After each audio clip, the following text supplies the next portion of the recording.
TJ doesn't steal my deck. Okay. All right, we've got some people sitting down.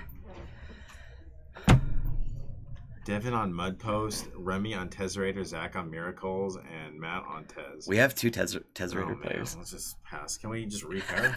No. I thought we were watching Legacy, not stupid face. No, that's not how it works. All right, so we saw a lot of Miracles last time. So let's watch a Tezzeret and Mud Post. Sure. This is actually Terry's first and second favorite decks. So well, I think Mud Post is a stupid deck. Tezzerator is fine. It's a fun deck. Yeah. We're not even live. No, that was Facebook. No one watches on Facebook. Yeah, I know. That's why I went live after. Yeah. Hopefully it's working. Hopefully we're live. No. I think we are. Yeah. Yeah, we good. We good. All 0 people. The best deck, according to Bob Huang, is Death and Taxes. Next week it's going to be Reanimator. Then the week after that it'll be Miracles. And the week after that it'll be... It's going to be different every week. Yeah. Too bad, what's his name? Captain QC called him out, and Captain QC apologized to him. It was really disappointing. I can't wait till Captain QC gets on the stream so I can berate him for being a weenie. Let's see here. Who's? Oh, Remy doesn't have his mat. I would assume Remy has his mat. So Zach's on Miracle. Zach doesn't. Yeah. Wait, where's Matt though? Oh, this is Matt. Okay. Which one's Matt? The one on the left. Is that Matt's mat? I guess I didn't know he had one. Let me double check. Yeah, that's his shirt. Are you sure? Okay. Yeah. All right. Oh, then Devin's on my post. Yeah, I can recognize him. Devin looks like he could fight off a small horde of zombies by himself. Okay. Yeah, so I'm assuming what's going to end up happening is Matt's going to do a little bit of nothing, and then eventually Devin's going to play 4 Glimmer Posts and then cast a Hardcast Emrakul and then attack. Yeah, I mean, as long as there's no bridge, then it can attack. So. Or he'll just loop his Karakas and his Emrakul, and then he'll just say, "Hey, do you really?" I have infinite turns. Yeah. And then he'll go and find Ulamog and cast Ulamog and bounce Ulamog every other turn. I think that's how this matchup goes, because what's the fastest start Tezzeret can get? If you go Mox Diamond, Ancient Tomb, into Tezzeret, that's what you're looking for here? A 2/2 Tezzeret, so you can either turn one a Signet or... we need to do a turn 1 Tezzeret. I don't think you understand. Oh. That's literally Mox Diamond, Ancient Tomb, Tezzeret. And land. Do you play another Mox Diamond, but don't discard for it to make it a 5/5? That's exactly 7 cards. That's what I think you want a mulligan for. It's just a little hard. Yeah, that makes things pretty rough. Well, I don't see 3 Mox Diamonds, so that's off the table. Oh yeah, and there's Ugin. You know, it'd be a good blue planeswalker for Tezzeret to run. Jace. Yeah. Yeah, some of them will play 1 or 2. I actually think 1 Jace is probably good. I don't think this one runs any. If only Tezzeret was just black. If he was black and colorless, that'd be good. But then he couldn't pitch to Force of Will. Well, whatever. You shouldn't even be playing forces anyways. Mostly Tezzeret decks do. You 2-for-1 yourself in Mox Diamond, you 2-for-1 yourself in Force of Will. Yeah, you don't want cards in your hand, you're a bridge deck. That makes sense. Bridge from below. Snaring Bridge from below. I'm not a fan of either card. Yeah. Just none of them bridges. BVD did sideboard 1 in his Grixis control list, which makes kind of sense. Interesting. Well, let's see. We got a Scry. It looks like an Endbringer. And that's the new Ugin, right? That's just like the promo Ugin? Yeah, it's the promo Ugin. Okay. Ancient Tomb. Nope, he's got Cloud Post or Glimmer Post? This is the Gain Life one? Yeah. Okay. He doesn't gain life. He doesn't know how to gain life. They're confused. Nope. Hey, it's harder than it looks. Okay, here we go. And then, okay, there's a Tezzeret, so the dream of 2 Tezzerets alive. Nope. I see either Volgrass, Stronghold, or Ancient Tomb in Matt's hand. He doesn't have a Volgrass Stronghold in his deck. Then it's Ancient Tomb. It's gotta be. This is a fancy Ancient Tomb. Whoa. Not a fan of non-OG ancient tombs. Volcanic Island. What's the turn 2 play for Tezzeret? Either Chalice. Hopefully he's not getting Chalice. Baleful Strix or Chalice. Like, you don't want a Chalice. Now that you've seen Ancient Tomb, like, if a Chalice is even in his hand, he just doesn't cast it. It's just going to sit in. He's probably going to cast it on 0, like, way late in the game to make it a 5/5 or to up his artifact count so that he can ult Tezzeret that turn. Well, because at this point he's seen Post and Ancient Tomb, so there's no way you Chalice on one. You're probably right. It's probably a Baleful Strix. Yeah, I would assume Baleful Strix. Oh, No, okay. Signet's better. Sure. I think Signet's better because this makes it so next turn. Not Seer. I think he's got 2 Tezzeret, so It doesn't matter. One of them's gonna get Thought Not Seared. yeah, one of them probably is gonna Land get Thought Not Seer. Why is he taking so long to land Thought Not Seer? I'm confused. All right, lose 1 million life down to 17. Thought Not Seer. I would have slammed that Thought Not Seer and done all this stuff after. So I'm a little confused. Why this Thought Not Seer hasn't been slammed yet? Oh no, yeah, okay. Look, Thought Not Seer. How do you call that so good? It's like they always have it. They always have Thought Not Seer. The best part is they have so 2. there's 2 Agent Ebolas and there's the new M19 Tezzeret, a Baleful Strix, and what else we got? A Padim. Wow. And Snaring Okay. Bridge. And Snaring Bridge. Oh, I think you take the. This is a lot for Thought Not Seer to really look at, and Matt needs a land off. Are you the saying top. this Thought Not Seer is his he's got a Thought Knot? Yeah, something like that. He's gonna take bridge. I mean, he can't deal with it unless he has Ulamog. Yeah, true. I mean, he has Ayugan, and there's no way Matt can. Do you guys have Blood Moon in the sideboard? Some of them do. I like that. He took the bridge. Okay for Matt, actually. Because Matt needs to be the aggressor in this matchup. Yeah, it doesn't look like he found a land, though. So he's probably just gonna... No, he's gonna cast Baleful his Strix. Baleful Strix, and Baleful Strix will find us an Ancient Tomb. Looks like a Thopter Foundry. Yeah, it's not bad. Thopter Sword combo is pretty decent in this matchup. Yeah, I think so. There's All's Dust. How's Tezzeret against All's Dust? Well, it has a lot of artifacts that They're don't... blue. Tezzeret's not an artifact, but it may as well be. Yeah. Thought Not Seer. Right? Don't you just cast a second Thought Not Seer? Do you have 2? Well, they always have to. Oh, good point. I don't get why he wouldn't cast that. He's got Ugin and... He's got a Vesuva and he's got a Reality Smash. He's got a Wormcoil Engine as well. Oh, really? Yeah. I'd probably cast the Wormcoil Engine. That seems like a good card. I would just... Honestly, with this deck, you just shuffle your hand and then you just start... Oh, his only land was Vesuva? That makes sense.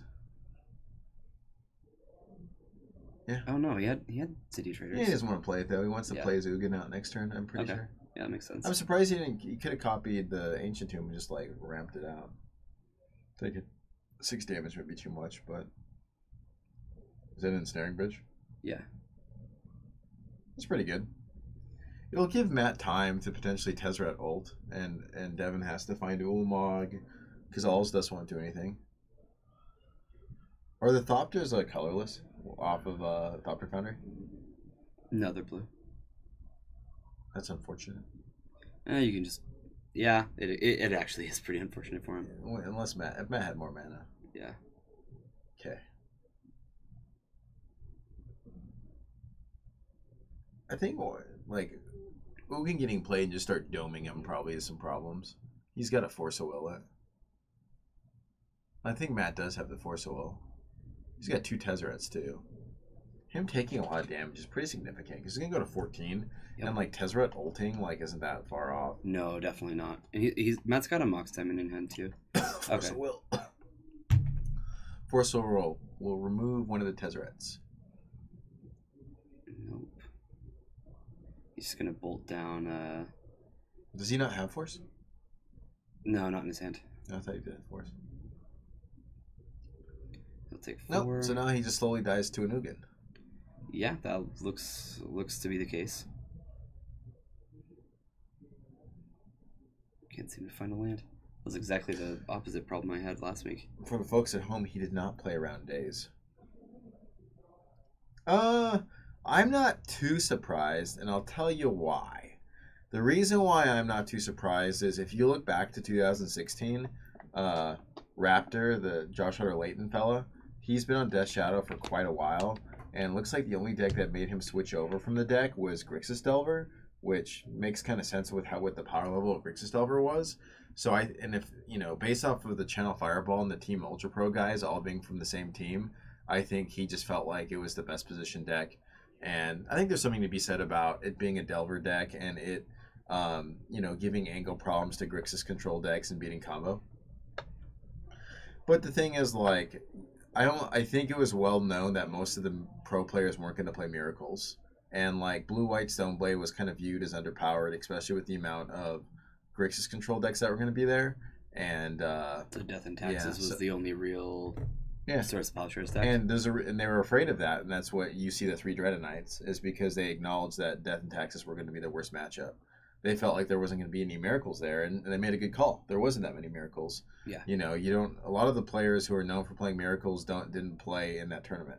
So, I mean, you have to realize the pros know what the other pros are prone to playing and stuff like that. And most people were testing 4-color Control and Delver going into pre-ban stuff. So what did they do? They didn't deviate too far. A lot of them just ended up with Grixis Control. So okay. Yeah, that makes sense.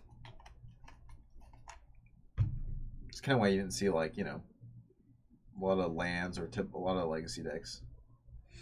So, and if you look at some of the big D&T players, you know whose team they were on? They were on Michael Bonday's and Thomas and Voltson's team.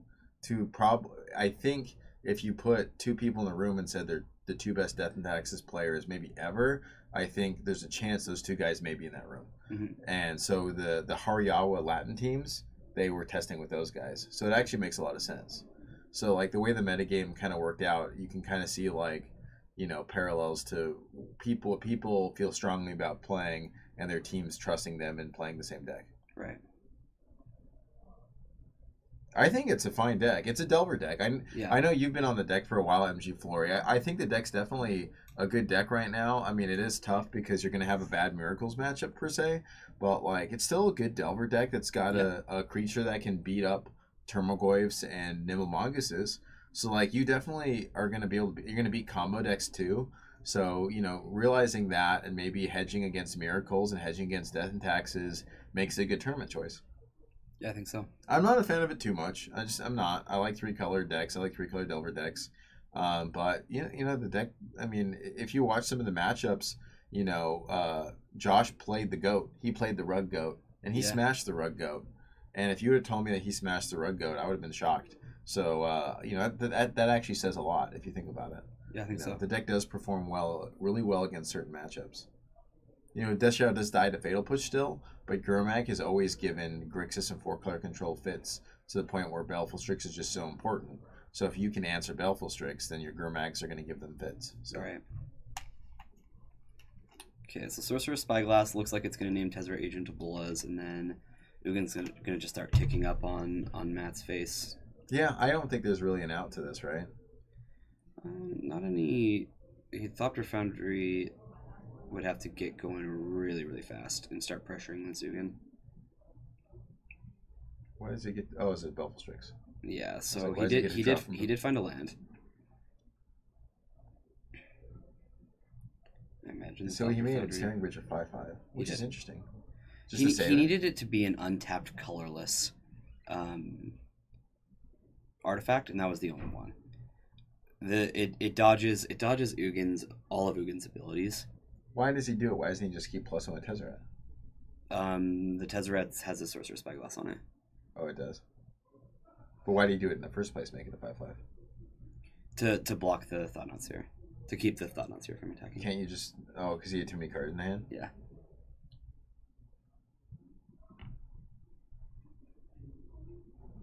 Does he have, like... Does, like, Matt have, like, EE or anything? In the sideboard. Is there any way you can beat this? I mean, if you would have made Baleful Strix at 5... No. Ugin, probably not. Hollis Dust. So that does kill a couple things. Oh, I haven't read it yet. I'm not too sure. I haven't taken a look at it yet. It doesn't... All his stuff just makes you sacrifice him, right? It doesn't make you exile him. No sacrifices.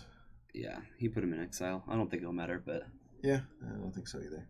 I don't think he's going to be digging through time or treasure cruising anytime soon. no, definitely not. Could you imagine a world where a card like that actually get unbanned? No, I don't think so. I don't think so either. No, it's not that. Why is he drawing a million cards? He ulted Ugin, so he should draw 7. No. Why not just keep plussing them? I don't know. I think you do want to just plus and in 4 turns kill him. I mean, he's gonna gain 4 life off of. I don't think Matt has any Matt has any outs, but still. Maybe not. Academy Ruins is a thing. If it came up, then we'd probably address it. Yeah, there's Ugin. Okay. Yeah, I just don't see it. There's any way. I don't. Yeah. I mean, game's over. Yep. Yeah, there we go. Matt will just scoop him up. Yeah, hopefully the matchup gets a little better off the. It's just he doesn't have any interaction with Devin's mana base, so like he's got to have some insane fast start. 224/7. Thank you for the follow. Let's go to table 2. So, what is this? What is this deck? So this is Remy's Tezzeret deck. Oh, so Remy Tezzeret versus Miracles? Yes. Okay, yeah, this is Ryan's buddy who's building Miracles. So Miracles versus Tezzeret. So he's got 2 Chalice on ones? Looks that way. I'm not a genius, or maybe I am, but is this game 1? I guess they got Council's Judgment, I guess. This has got to be game 2. Yeah, I would guess so. Remy probably lost game 1 by the way of the lands. Mm-hmm. Oh, this isn't. Well, this is Bant Miracles? What? Yeah. What do you play green for? We were told Miracles. Tell me a card in Miracles that you play green for. Go. Here, you name a card and I'll have a rebuttal. Go, quick. I don't have anything. I can't think of a single green card. Terminus. Tarmogoyf. I don't know. Is he blind predicting? Maybe. Looks like he named Island. So. Alright.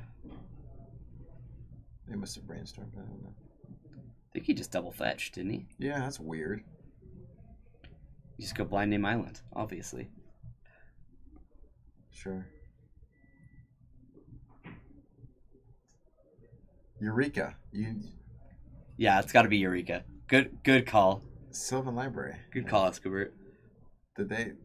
Does Miracles like cut Jace recently?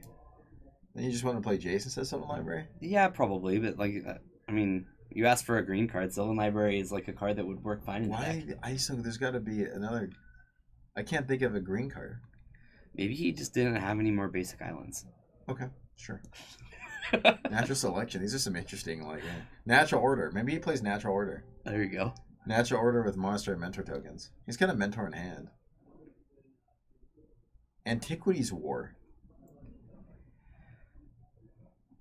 Oh, that's right. Remy's been really messing with the Tezzeret decks quite a lot. He's got I think it was last week he played a mono blue Tezzeret deck with Antiquities War, and he had that was Psy. Was it Kevin? I thought it was Remy. It was Kevin. Okay. No, it was Remy. He had the deck. Hey, wait a minute. Why do you run? You just run as Kanta. You don't have to run Sylvan Library. Yeah. I like Sylvan Library better now. Remy with a Chalice on 2, just to shut his own deck off. I got an alert. Let's see what it is. Something about Hearthstone. What are you doing, Remy? He's casting something big. Nope, not so big. While we're paying for a Sword of the Meek? Remember, just tapping all his mana beforehand, letting his opponent know. Don't spell pierce this. He needed blue, so yeah, he had to tap everything to get the double blue, and yeah, he had to. Okay, that's really interesting. Well, he'll have 1 extra mana here. No, he could have Ancient Tomb, played Sword of the Meek. Yeah, Ancient Tomb played Sword of the Meek, but then he tapped blue. He tapped all his mana at once, then played Sword of the Meek. So it's just letting your opponent know, hey, don't spell it, counter the next. Oh yeah, he could have left his vault up. You're right. But he's gonna use it. Get rid of a Chalice to bring back. Yeah. Alright, well, I'm sure Zach's got Snapcaster Disenchant, because that's what I would have right here. It's kind of what you need. Council Judgment does the trick too. Force of Will's a little turn too late. He's got some brainstorms and ponders. Yeah, he has plenty of things. Sure, he can just blind name or predict again. I think he does have a Snapcaster, and I also see the Council's Judgment. So does he have the land? No, he does not have the land. Letting Remy untap with this is going to be... Yeah, especially if Remy's got a... It's the one time where... Ironically, Remy does have another Thopter Foundry. Yeah, and he also has a Force of Will. So he has multiple ways to interact here. However, Zach also has a Force of Will. At this point, though, Remy's going to just start getting advantage. Yeah. Be really interesting if... I probably would have main face Pond or Brainstorm to try to find another land.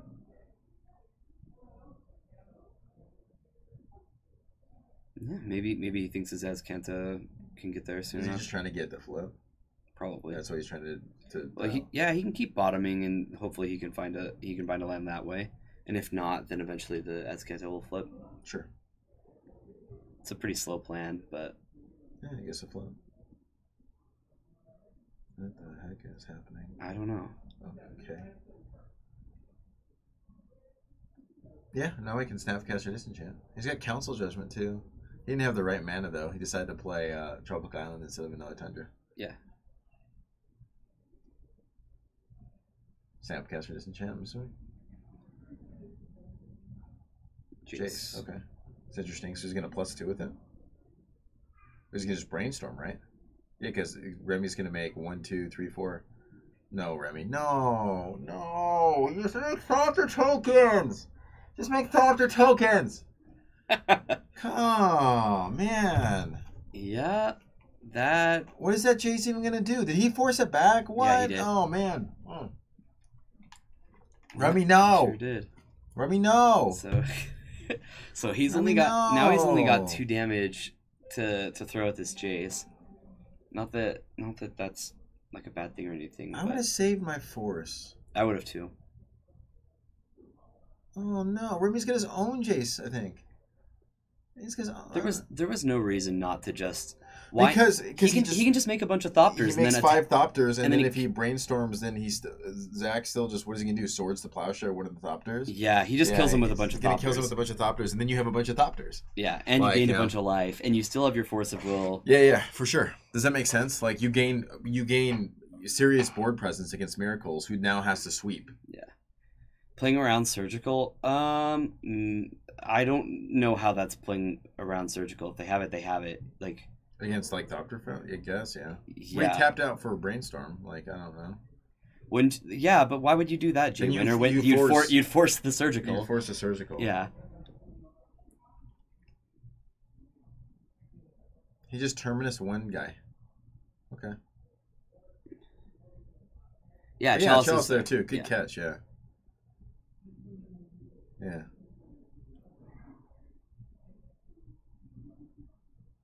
No. Oh boy. Oh, he's got the Force, though. Remy used his Force. Remember? Remy used his Force on this Jace. Yeah. Oh, but he forced back the Force. Yeah. I don't think he has a Force anymore. Can I berate Remy for this play and just tell him that Notion Thief bailed him out? Remy's about to draw 3 cards, and Zach is about to have to put 2 cards back on the top of his library. Yeah, he's got Snapcaster. I don't think there's anything for Snapcaster. Oh, Notion Thief, guys. Notion Thief. I think he's got a Snapcaster Brainstorm and just try to find a Force or something. If he's got a Counterspell, I don't know why he just doesn't He can't Snapcaster... There's a Chalice on one. Okay. Has he got Counterspell or Predict? Oh, yeah, here we go again.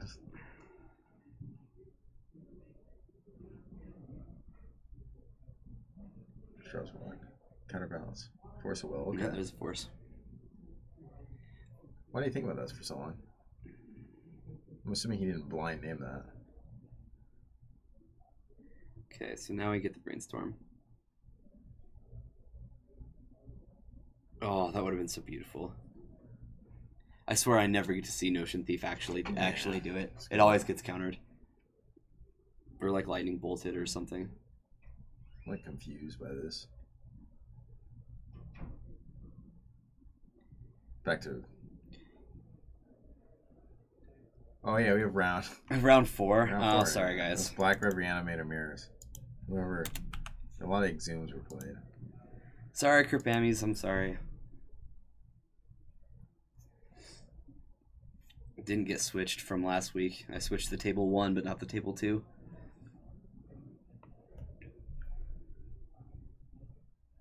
Still don't know what that drop is. Yeah. I don't know either.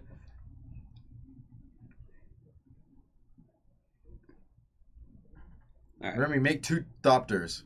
So he's gonna make Thank you. 3 Thopters, I believe, It's not like. and gain 1 life total. Okay. Or not. He just kept 1 up to respond, I guess. EE on 2 would not be good. Yeah, we are definitely lucky, for sure. Okay, so we're gonna do Remy's turn for him. We're gonna not cast Chalice, or we're gonna cast Chalice on 3. Ooh, what does that do? Chalice on 3 do anything? Council shuts up Council's Judgment, Monastery Mentor. They just and then you just kill their Jace with Thopter tokens. Honestly, at this point, with what's already in play, I could absolutely see it on 2. You don't usually want to put it on 2 in this deck, but I could see it. Yeah, because Council Judgment would kill Thopter Foundry and you couldn't replay it. Oh, is that the special card, the reason why he runs green, the one that Remy's reading?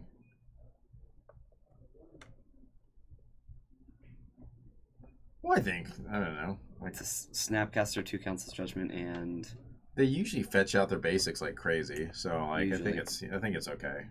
Caracas is good for obvious the weirdo matchups, obviously. The reanimator showing down stuff. Just having it's just nice. Having it as an extra out.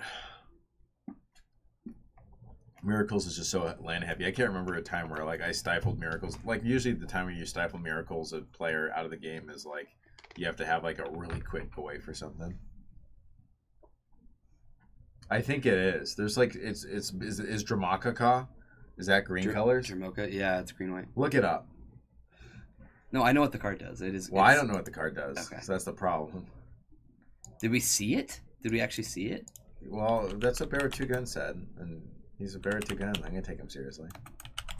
Yeah, that's a really good point. Yeah, it is that card.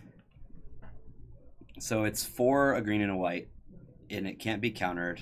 What the heck? Flying lifelink. Your opponents can't cast spells during your turn. 5/7.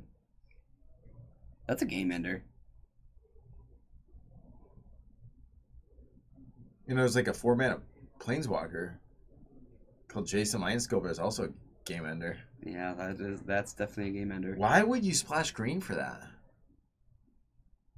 It can be short. It can be killed by anything. I can't think of a matchup where it would be good. You saw it in his hand? It's in his hand. Really? I'm 100%. Yeah, I saw the watermark, and then I saw We're about to see Disenchant on the Thopter Foundry. Seems like a reasonable thing to do. Yeah. But Jace is dead. Charles is on 3. Still have 2 Thopters left. He does have a drop out. Yeah, this is the most wastable Miracles deck. You gotta run Trop for a Dragonlord Dramica. You know what the best part? If there's a Planeswalker, an Artifact, and a enchantment in the yard, Termagant's still bigger than Dragonlord Dramica. He's a 7/8. Yep. Also, it kills Still can't Dragonlord block it, Dramica. but, Belfast Strix. Belfast Strix. Yeah, Sylvan Library seems kind of I guess, but he's got his Canta too. I mean, I agree with you. It'd probably be a one of, if anything. Yeah, I don't know. It seems a little extra. Definitely. All right, Tezzeret inbound. I mean, it's going to be pretty hard to win through a counterbalance and an active as Canta. Your opponent's going to get as Canta activations every turn. If I was Remy, I would literally just be Thopters, Thopters, Thopters. Dude, he's got 9 artifacts in play, so this is threatening lethal, even if Thopters. The creatures leave. You know what I would do? Yeah, you go Thopters. Then once I got to 7 cards and I drew my 8th card, I'd play a land and go Thopters. Unfortunately, he can't make Thopters anymore Why not? because it got disenchanted. Oh yeah. Well, The did he have a Thopter second Foundry. one? He decided to play Tezzeret. We'll Is see. it in the yard? It looks like it's in the yard next to the Thopter Foundry. No, that's the Notion Thief. Is it? Okay. Yeah. So Remy can't play more Thopters. Nope. Just gonna have He to kept Tezzeret. mana. He kept mana open. Oh, for here it something. is. Here it is. No. EE on 2. That's reasonable. There's a Spell Pierce on top of Zach's deck. That's doing all kinds of cool things right now. I don't know. Maybe there's some secret tech we haven't known about. There's other green cards that are played. Maybe he boards out his Terminuses and puts in Termagoyfs. You don't know that. That could be like part of the strategy. Like they'd get me, right? Maybe he plays Green Sun Zenith too. And like he has like Noble and like Termagoyf and Knight and Kusali Pride Mage and Gaddock. It's like a band. Yeah, it's like Bant. a band. But this is just Bant Miracles. I don't know. Play 2. I don't know. It's like an old natural. Maybe he's got like a natural order finisher. It's just Bant Maverick with Terminus in it. I guess. I don't know. And counterbalance. Yeah. How's it going, Jorgensen? Heritage Druid. He's got a Heritage. Yeah, don't forget it. He's got guy. Oh. Hey, Gaia's Cradle's like pretty good too. Yeah, that taps for green mana. Yeah. Perfect. I'm confused too, and I mean, that dragon card. I haven't seen anything, and I can't think of anything that would really benefit Miracles. I bet you it is a one of drop though. Like it's probably a sideboard splash where he just wanted to try out like one green card. But why this green card? I don't know. Don't the blue-white people have their own thing? Like Baneslayer Angel. Play Baneslayer Angel. Play Jace. Play another Jace. Isn't there like a 6-mana Jace? Play that one. Is there a 6-mana Jace? Probably. Oh, I think there's like a Planeswalker deck one. Oh, play Teferi. Play Teferi. Play Teferi. Teferi's not that bad. Teferi's fine. It's a lot of mana, but still. Play Teferi.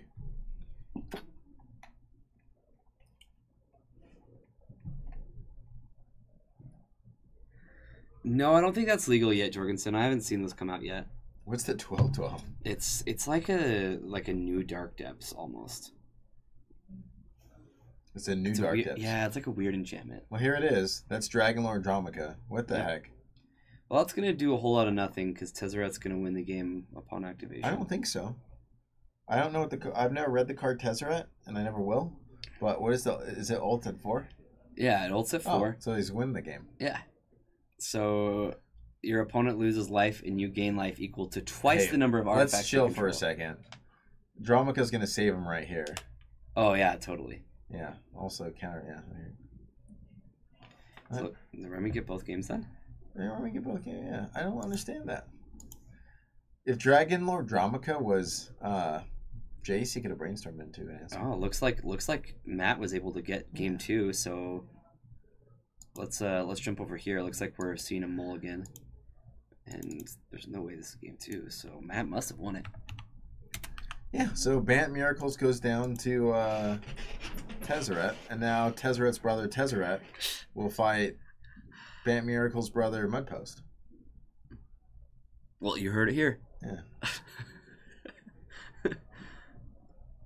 Thought Not Seer is better than Dragonlord Dromica. So is Endbringer. Yeah.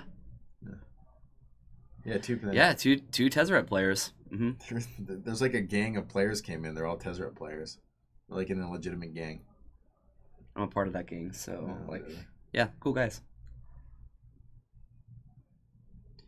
So it looks like we've got a Pithing Needle, a couple lands, not a ton left. There is a Thought Not Seer. Snap Keep. No, Snap Keep. Thought Not Seer. Ratchet Bomb seems good. Yeah, it sure does. Ancient Tomb, Pithing Needle. Yeah, I don't know. If you guys want me to go ask him, I'll go ask him. Hey, when do you run that card? And it's gonna be something sad. You guys are gonna feel bad because he's gonna be like, it was like my best friend in school's dying wish that I always played Dragonlord Dromica, and you guys are gonna look terrible. Keep that in mind. Yeah, let's pay attention to our outs. That's the line I see happening. All right. Well, looks like Devin's got all the mana in the world. Let me so help you out here, he should- Devin. Let's go ahead and cast turn 2 Thought-Knot Seer. Well, that's a little ambitious. I don't know about that. Boom. Down to 16. We got a Thought-Knot Seer. What's it going to be? Thought-Knot Seer is like him to Turok. You want to cast this it looks early like a and force. often. Yeah, Force of Will. I like that. I would force this guy too. Mm-hmm. Good Getting rid of a Tezzeret is... It hurts, but... Yeah, I mean, Thought-Knot Seer is going to He also played it off of a City of Traders, so basically is actually him resigning to the fact that he doesn't necessarily have no land. Looks like Matt's got like a Karn and... Yeah. Ensnaring Bridge too. I think Matt just wants to go, okay. Diamond? Green for Bond, LOL. Well, there ain't Paul. Get one. Or Life from the Loam. I can see that, I guess. Like, There's a deck. Deck Faden's not bad. Ooh, take the Ratchet Bomb. Take the Ratchet Bomb. Oh, man. That would be good. That's a good thing. Oh, I'd take the Ratchet Bomb so fast. So how do you take the Ratchet Bomb? You can steal any artifact with Deck Faden. Oh, you can't? Yeah, take the Ratchet Bomb. Take the Ratchet Bomb, guy. No, he's just going to detonate it in response. Yeah, so he'll draw 2 and discard 2. Yeah, if Matt's got stuff to discard, let's just discard stuff. But he would have gone down to 1. That's like he wouldn't have been threatening. We're going to ult our Deck Faden and then take freaking Emrakul. Alright. What's a Deck Faden's ult? 6? Yeah, it ults at 6. So he's going to get rid of Inventor's Fair and a Karn. That's interesting. So he got rid of a land and a Karn. Does that mean he's got another Karn? I kind of like Karn. It's going to help us gain advantage again. Mm-hmm. Well, we'll see. That Grim Monolith is an issue. He can't play that Grim Monolith because Dak just takes it. Yep. And all of a sudden it turns on your other Karn, hopefully. I actually, in all honesty, you're not going to agree with this play. Looking at the cards that he discarded, I would have been fine discarding the Mox Diamond. But I kind of would have, because he blew it, or not the Mox Diamond. I think I would have just kept Faden and not done anything. Well, then Faden wouldn't be out right now. So here's a Pithing Needle. Calling Dak Faden. Yeah, definitely naming Dak Faden. I just don't know. There's a Baleful Strix. There's Academy of Ruins, which is good if we have stuff to get back, but we don't really have anything that's money that we're going to get back. I think we're kind of in a little precarious of a situation here. Yeah. Baleful Strix and Ensnaring Bridge. I wanted to keep the Karn. He's going to somehow find a way to get rid of that Pithing Needle so he can take... Because if he can... Ensnaring Bridge. Yeah, it's just not... It's not doing enough right now. No, I think I would have cast the Baleful Strix. But I guess we'll see. There's another Grim Monolith. Well, all these really got is a Wormcoil Engine, right? Yeah. So that's never going to get through the He's bridge. got another Post? Is that Post? What's that card? Glimmer Post, Monolith, and Wormcoil. Yeah. I mean, you're right. He doesn't have anything. Matt has time to find answers.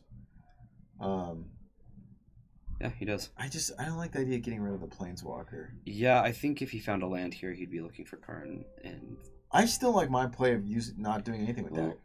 Because right now we have Inventor's Fair, Academy of Ruins, 2 lands, and we can play Karn. You know what I'm saying? Yeah. Like, I think it's okay to play certain Planeswalkers and just not use their ability. Like, sometimes you play Liliana just to, like, tempo out.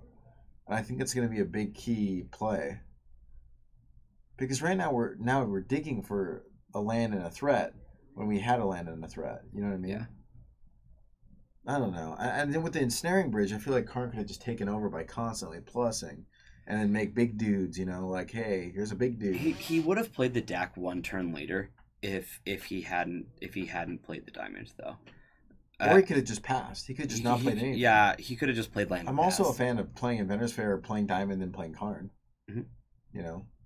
Unless he had a play to just try to get rid of the... He was trying to bait the Ratchet Bomb. The Sphere of Resistance? I could see him baiting the Ratchet Bomb.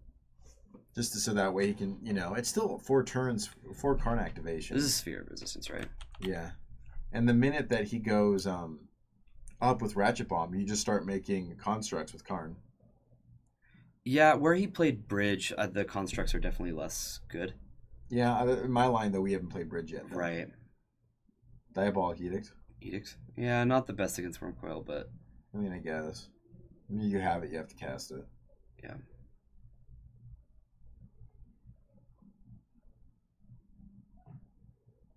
Alrighty. Yeah, I don't know. I also value Inventor's Fair kind of high. Especially because we have Academy Runes. Yeah. I know we would have known about Academy Runes because of Dak Faden, though. But still. Oh, there's bridge number 2. Yeah, I'm not. Do we need to play the second bridge? I would. You want to get the cards out of your hand. Yeah, but it's 1/1. I know. His smallest dude is like a 4/4. Devin's actually like really hurt his lands quite a bit. He's got 2 Grimalas. And yeah, but they're tapped. this expedition map's going to find a. So he has to lose 2 life just to crack this expedition map. Yeah. He probably finds I, right? Yeah. He wants to untap those Grim Monoliths, though, so I could see him getting, ironically, another Ancient Tomb or a Glimmer Post. Yeah, because he's got the other Glimmer Post, right? No, his Cloud Post. Oh yeah, he has a Glimmer Post. Yeah, so I would get Cloud Post because it's gonna replace. Yeah, so he can play this Cloud Post right now and let the City of Traders die in the next turn. That's perfectly fine. Yeah, it's fine. Because you want to start untapping your Grim Monoliths. I mean, you're right. What did he remove Tezzera with? He Force a Willed? He didn't have Baleful Strix at that point, right? Did he have Dak, though? I would have Force a Willed removing Dak, maybe. I don't know. I feel like he did that line to try to take the Ratchet Bomb, but like we lost too much because of the whatchamacallit, the Ratchet Bomb losing. We lost too much tempo. Okay. Yeah. Yeah, this is fine. So he can actually do quite a bit with this. Well, yeah, he can start attacking with. He can start doing some silly stuff. You can definitely get rid of one of your bridges and like double your clock. Yeah, because Ulamog kills 2 at the same time. Yeah. Ratchet Bomb will kill all of them. So yeah, I definitely would take one of my bridges. What is that card? Endbringer? Oh, it starts killing all the little guys. Yeah. Can he cast it? No, he can't cast it, but he can untap a Grim Monolith and pass the turn. Yeah. So some strange wacko lines. It's not the type of Magic I like to be playing, but whatever.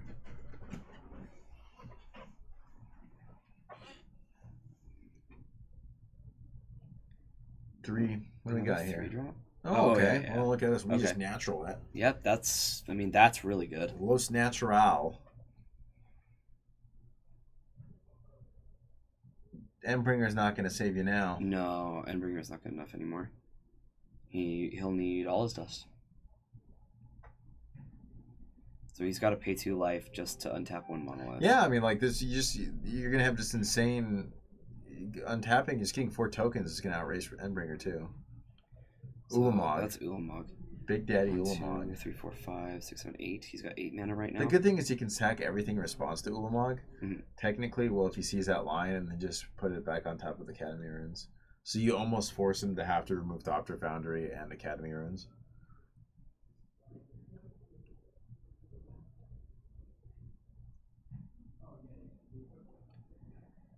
So he's making sure how the sword will pump the first Thopter once, but Matt will be able to make it so that Thopter can attack. So name the deck in Extended that ran Thopter's Sword. What other wing con did it run? Dark Tabs. Oh, look at you. It's not like we've had this conversation like 6 times. Yeah, it's not like that at all.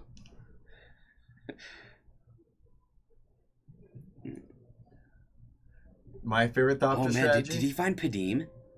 What does Padim do? I don't know. What is this? No, he can't cast Padim because of Sphere, right? Yeah. He's just going. He's going hard in the paint with these Thopters, and we're main phasing it. Yep. So hit for 2. And then he can't cast the card in his hand, so he'll actually be able to attack with the 2-power Thopter. Oh no, he has it's a Signet. Yeah. Okay. Yeah, you'd rather have the 3 and be able to attack with the 2-power creature this next time.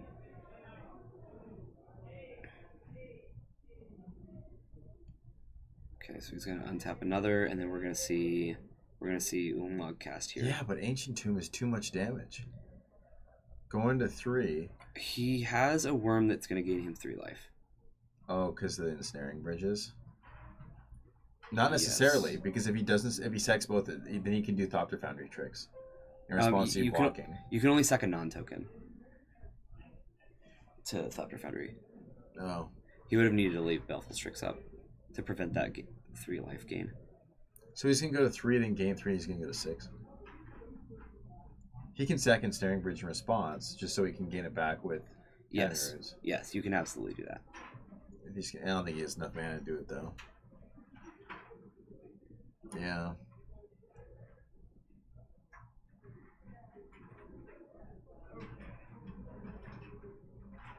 Alright, where are your targets? If he doesn't do both the bridges, why not sack both of them? Unless he's saying, can we just kill him on the backswing by making 3 tokens? He probably can. That's 6 damage, actually, it is. So he's still on the backswing. Yeah. Okay.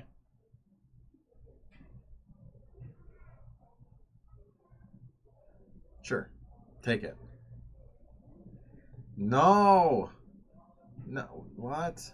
No, he doesn't know. He doesn't see that there's a win. What? No! Not like this. He can take a hit from Ulamog, though. Whoa. Can he take a hit from Ulgog and friends, though? He doesn't need to do that. No. No, it's like a horror movie. No. Yeah, he definitely missed that he had the win there. What's up with Remy and Matt? Oh, wait. No, he sells it. He still has it. Yeah, oh, so I don't he see. gets, Okay, he gets that guy was 3. hiding. Okay. Yeah. He could afford to do that. Okay. I didn't see the little guy hiding. Okay, we're good. He's good. One of them has the sword on it. Okay, yeah. Okay. I didn't see the one guy. We're Yeah. Good, yeah. Yeah, so this is exactly. No, technically No, this we're is fine. Yeah, This is technically fine. it's yeah. He definitely didn't need to block, but he does have Exacxies. It's not like in this deck he doesn't have to worry about one sneaking through. Right. Well, Thopter sword combo, everyone. Yeah. Yeah. Well, that'll do it. What I was missing was... Tezzeret won both of our feature matches. I think that's the first time we've ever said that. Yeah. Normal stuff going on over here at Paragon City Games. Don't worry about it. With 1 minute left.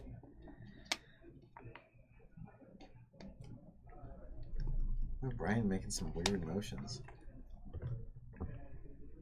Yeah, I think Brian was just showing him. Yeah, you could have just sacrificed the ensnaring bridges.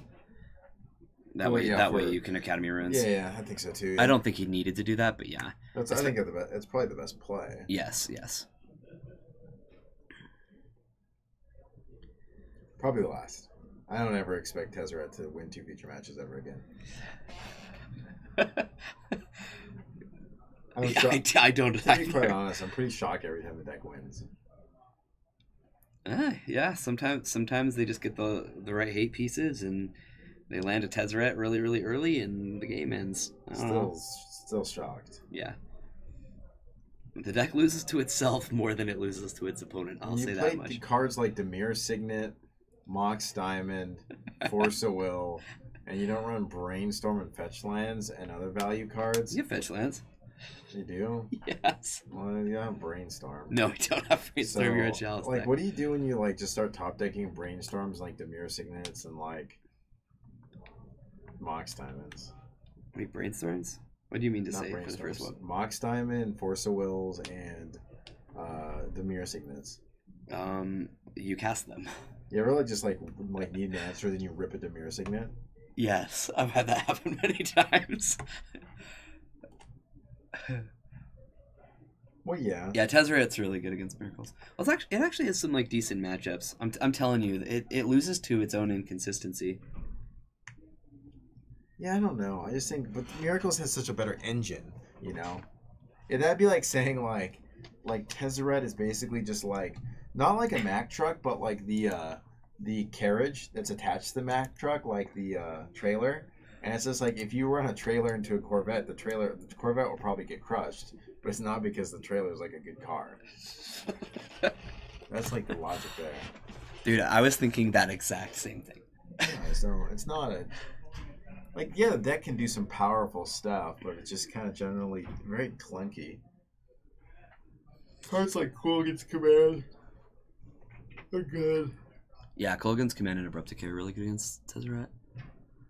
But yeah, if you untap, I have a misdirection in the sideboard for that stuff though. Yeah, if you untap with like Sword and like whatchamacallit, then yeah, I mean it's gonna be okay. Mm-hmm. What happens if you misdirect if they don't have any artifacts? You just pick a new artifact. Oh, for Colgan's Command, yeah, that's a problem. I was talking about Abrupt Decay. Oh, okay. Yeah, you can misdirection Abrupt Decay, which is basically the coolest thing ever. Especially if they have like a Liliana Last Hope or something. And what happens if you misdirection the Abrupt Decay on the Leopold? They don't draw, right? Yeah, they don't draw because they're still targeting their Leopold. You're changing their target. Interesting. Yeah, it is very strange.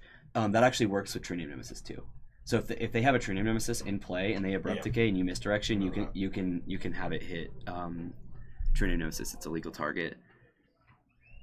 So misdirection's kind of tricky in that way. It's like one of the few decks that still plays it, and it's only in the sideboard.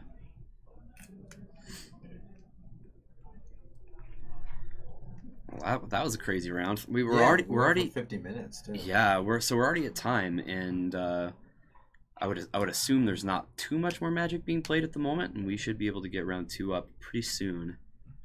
Yeah. So yeah. See why we can't.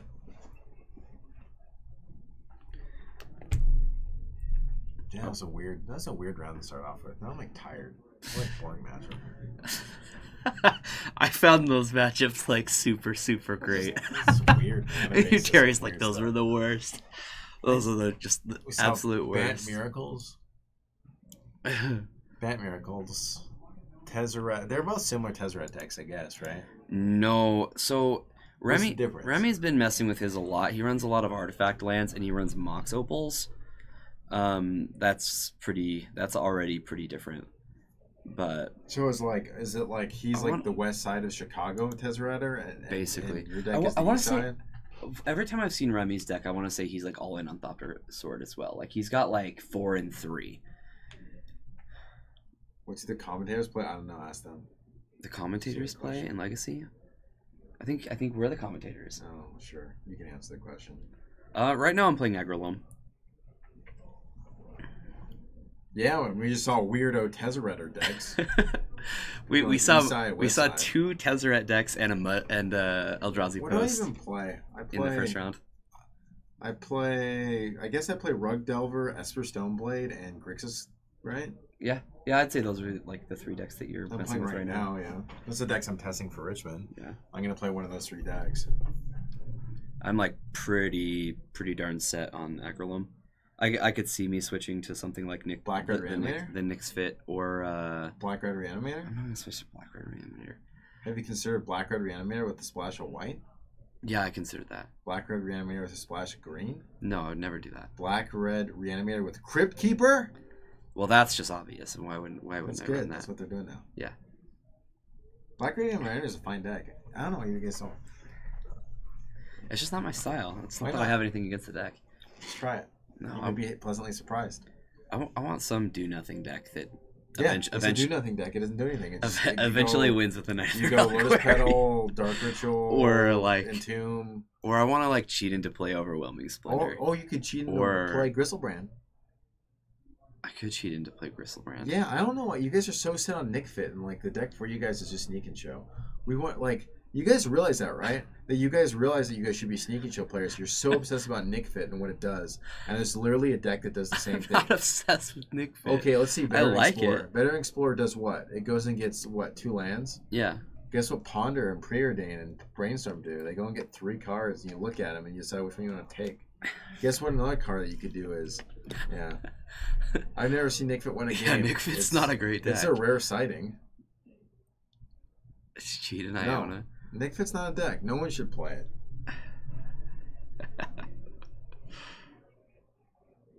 Yeah. Why you just there you go. I don't know why you guys just don't play Reanimator. I think you and Brian would be good Black-Red Reanimator players. I mean, let's put some considerate thought into the deck. I'm sure I could play Black-Red Reanimator. You can play the deck like a nuthead, or you can play a deck with like a little bit of brain power and be like do some really powerful things. Like it's like any deck. Like the more you master it, Well, now that Terry said that, I'm just play going to switch. Black-Red Reanimator. I'm just going to play Black-Red Reanimator in Richmond. You guys have the deck. You should consider that. Your 3 decks of choice of playing for Richmond are going to be Aggro Lem, Black-Red Reanimator, or Sneak and Show. Where am I getting Sneak and Show? Brian's going to build Sneak and Show, and last minute he's going to weenie out and play Food Chain. Oh, that's true. That is like almost 100%. Yeah, that's what I'll do. I'll put no testing in. And just show up to the event and just run Black-Red Reanimator. We can test it. What do I need to test? Black-Red Reanimator. The deck's fine. Oh, it's a fine deck. I bet you chat would tell you it's a fine deck. Hey chat, tell me it's a fine deck. Yeah, there's a reasonable people say Nick Fit never wins. Yeah, they're reasonable. Nick Fit doesn't win. Yeah, it's a deck that cheats in guys on turn like 5. I want to play a 4-drop so I can cheat in a enchantment that's worse than humility. No, that's Nick's Fit. Like that's the enchantment. That's the Academy Record version. Well, you want to play? We're talking about Nick Fit. 8 Fit. We're talking about the versions that are Siege just Rhino. Yeah, they'll either play like a Sultai or like an Amzan. Tin Depths. Sure, Tin Fin. I don't know why I call it Tin. I've never seen anyone call it Tin Depths. Isn't it called Tin Fins? This is actually the deck that Matt's been on online. Yeah. It's Tin Fins with Dark Depths combo. Do you want to cast Crystal Brand? You can play Black-Red Reanimator. I don't really care to cast Crystal Brand. It's a good card. It is a good card. I never said it wasn't. Nick Fit is bad but fun to play. You know what deck's good and fun to play? Right. Black-Red Reanimator and Sneak and Show. But that's not fun to play. Yes, it is. No, you spend no time playing. Have you ever played it? No. Oh, then you've never played Sneak and Show if you've never spent time playing it. Were you one of those guys who just I never played jam Sneak and Show? Yeah, you got to respect the deck. Find a counterspell. Cantrip a little bit. I chat. Who's that loser? That's Bryce. Oh, really? Whatever. I don't even, Don't make this about you, Terry.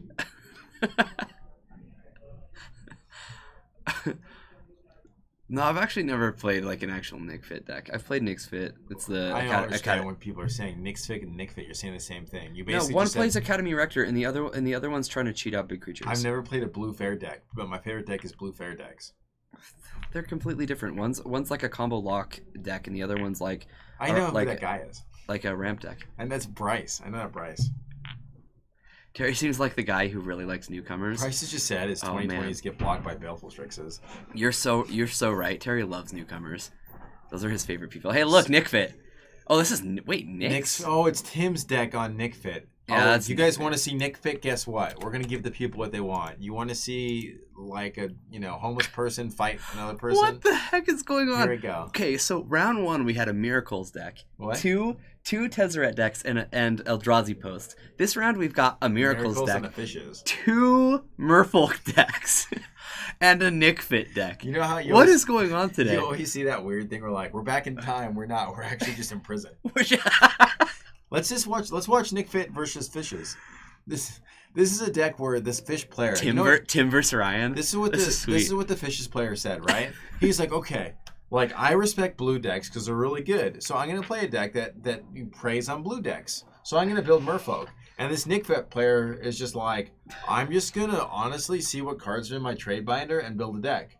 So it's just like 2 different ways of thinking when it comes to deck building. Apparently we are playing EDH Legacy today.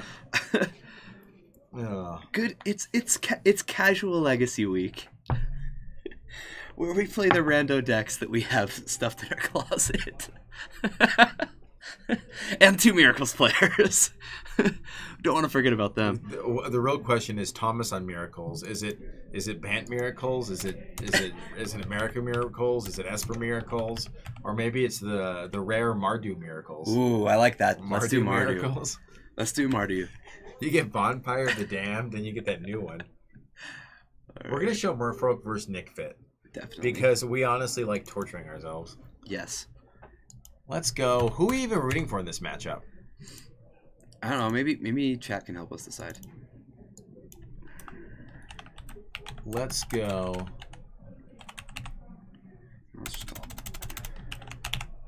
I don't even know. I mean, so Ryan's best draw is still Lord, right? Always. So Tim is... True Name seems like a problem for Tim. No, he runs Pernicious Deed. Yeah, so I'm... Oh, so Tim's running like Tim's on Pernicious Sultai. Deed. Tim's on Sultai. No, he's on Nick Fit. Sultai Nick Fit. Yeah. It's still Nick Fit. Yes. I'm just saying there is no white. Oh, Demir for life. You just missed it. We just had a bunch of Demir signets on the field. We did. You probably would have been right at home. Yeah, you would have been. You should go back and rewatch.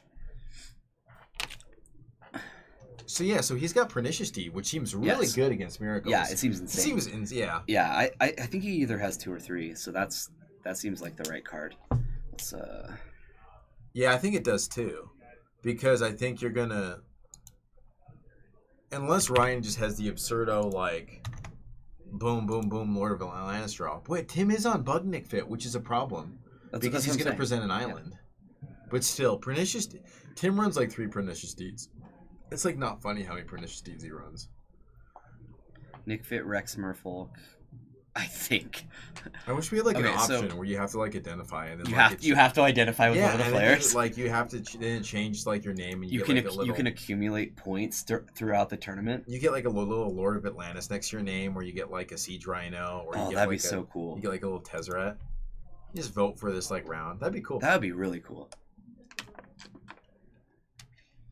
Yeah, that's true. I actually, when I was playing at the Mox Boarding House tournament, I had a guy go turn 2 Silver Grail Adept, reveal True Name Nemesis, and I was on Grixis Delver with Cabal Therapy, and I Cabal Therapy True Name and he had 2.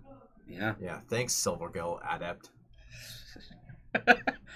Oh, I want to see that happen so bad now. Yeah. Oh, that sounds so great. It does run. Tim does run Thragtusk. He does. He's on a Sultai version, bear with 2 guns, so there's not going to be any Siege Rhinos. Curse Catching.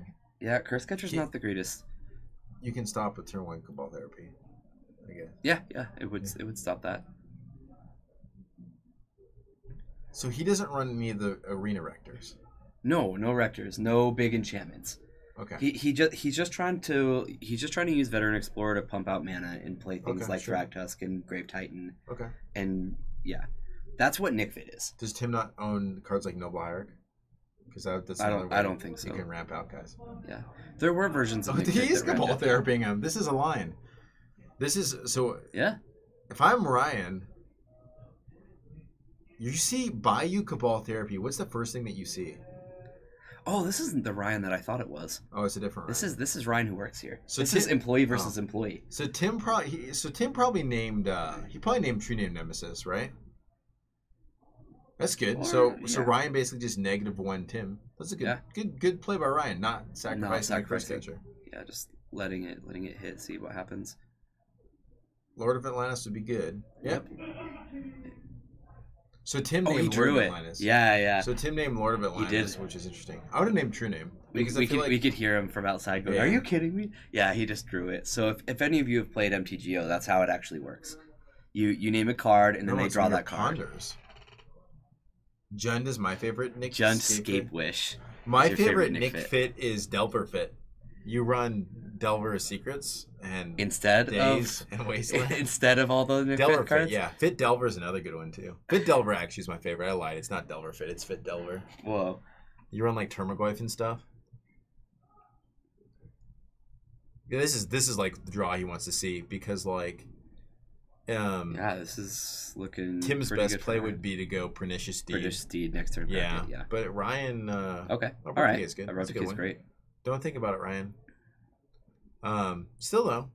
So yeah, just a hit for 1, and he does not cast the second Curse Catcher. There's a Grave Titan. Yeah, he's a little far off from that at the moment. Well, he's going to go Veteran Explorer, Cabal Therapy, and then Cabal Therapy again. Mm. Veteran Explorer would be a good play from him, to be honest. He's going to play something. We know that. Dryad Arbor, not what you're looking for at the moment. He runs Green Sun Zenith, right? Yes, 4. Okay. Yeah. Or I think, does he run 2? I'm pretty sure this is a 4. Okay. I could be wrong. I could definitely be wrong.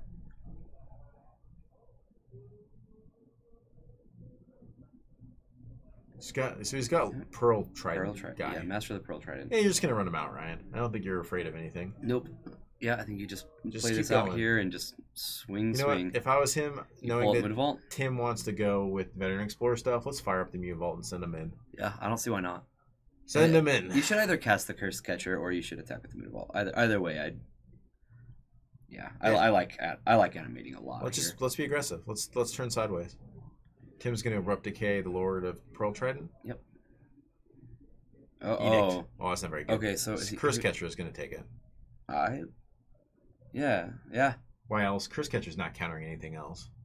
No, you don't. You just sack the Curse Catcher. You don't need to. Yeah. Or you could sack it. You could do either. You could do either. No, you can't because Dryad Arbor's got Summoning Sickness. Yeah, that's what I'm saying. Yeah. But you Both wouldn't exactly sack the it. same. You would just choose it for Diabolic Edict. Yeah. Either way, you're sacking it. Yes. He sacked the Curse Catcher. Because he was chosen by Diabolic Edict. So this was 6 damage. Tim's down to 10. I need to move because my face is cut off. Yeah, there we go. So Tim, again, in a similar situation as he was last turn. Almost exactly the same. He really needs to cast. Like, it looks like he's got a Sylvan Library. Oh, he's got a Phyrexian Tower. I feel like I think we would have seen Veteran Explorer a long time ago though, because Veteran Explorer seems really good just because he would be able to block. Oh yeah, he's still 1 mana off of Grave Titan here. The interesting thing is Tim's doing a really good job of not running out his blue stuff. I wonder if he's evident to that or if he's just not playing blue. Wow, it looks like Tim's gonna have to like take another hit here and then next turn. So Ryan's got at least what? That's another Pearl Trident. That should end the game. Right? I'm expecting some sort of answer from Tim. Because he's just 9 damage. No, that's 10. It's a That's Mutavault, 10. yeah. Activate Mutavault. I guess he can block with Dryad Arbor. Oh yeah, that's true. I think he has to. Yeah. It's a little bit unfortunate. This is 3, 6, 10. Yeah, because he has 5 mana, because he could have tapped Dryad Arbor and sacked it. Yeah, that's what I was saying. Yeah. Okay. I forget Ryan runs Sower of Temptation. Ryan does? Yeah. Is that like... It's a fairy.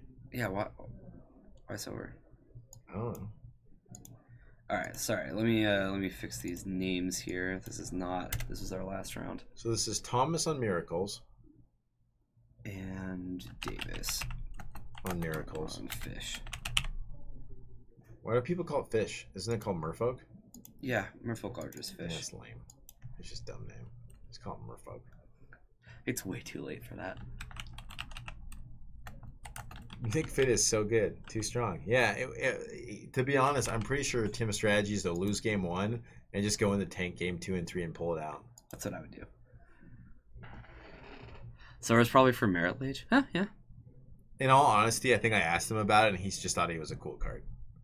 He's like, I like it. That's good reasoning, though.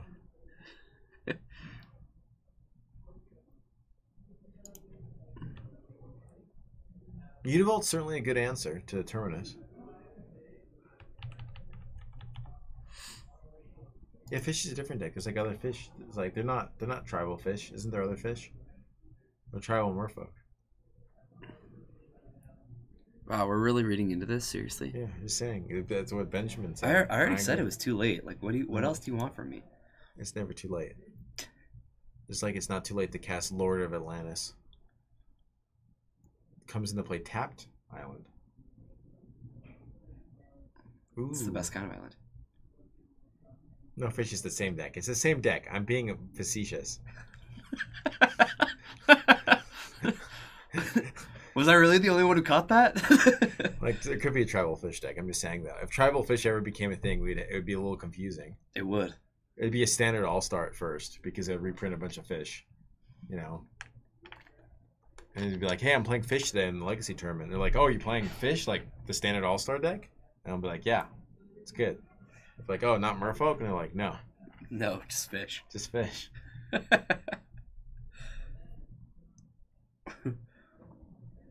Well, Moonavaults are definitely a hard card for Miracles to deal Yeah, with. it's They have to draw Terminus on their turn. he's got to do like some really important brainstorm trick with Terminus. I mean, you can't do a important trick because they're not going to be activated during the upkeep. So yeah, he's got to either Swords. Snapcaster is like pretty fine though in a situation like this where there's no lords. Fish is a deck that ran Dark Confidant. Was it just Merfolk with black? Because there was a while where Merfolk ran black for like Doomblade. Like that was the thing. Yeah. Go for the throw, yeah. That was called Blue-Black Merfolk. That's what the back in the lower one Shadowmoor days. Yep, here come 2 more Moonavault. Crashing in for all the damage. Yeah, he's got a I mean, like I said, Snapcaster like Swords is gonna deal with the situation pretty easily. He's obviously got to find it. The Terminus, he's probably overvaluing that Terminus. He doesn't have a Swords in his graveyard, does he? It had Merfolk Looter in it.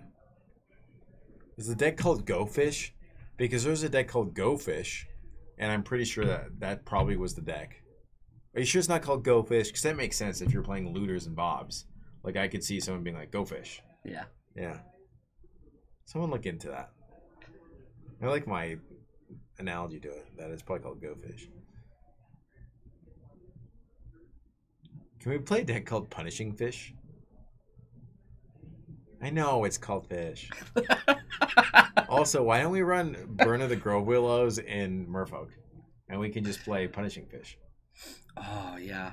Why not? Tell me why not. I have no reasons. I'm pretty sure that's what we should be doing. We get to play... we get to play Termagoyf. Perfect. Somebody tell me why that's not a deck. What other good... Oh, we can play Nimble Mongoose. Oh, we can play Stifles, too. No. We're going to be mana intensive because of the Grove and the Punishing Fire. Oh, yeah, you're right. You're asking a lot to play Stifle in the Punishing Grove deck. Sorry, I thought we were just going to build... No. Okay. No, you're not. Yeah, I'm actually a little bit serious about Grove with Benwells and Merfolk. It's one of those why not things. It's probably because you just wanted a Lord. You don't want to do anything else. Yeah, even Moonavault's like get in the way of you casting Lord on 2.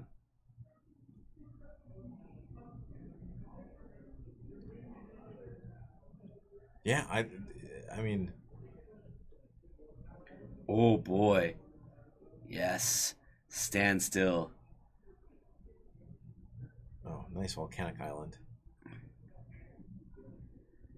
Predict. Spell Pierce is fine because like you're gonna prevent a Mutafol Alpha Strike. Oh, it's gonna be a predict. Predict naming Volcanic Island would be pretty decent. He's gotta do something. He's got Spell Pierce and X. Yeah, X costs 2 mana. Or not. Spell Pierce. Okay. Yeah, you're gonna pay 2.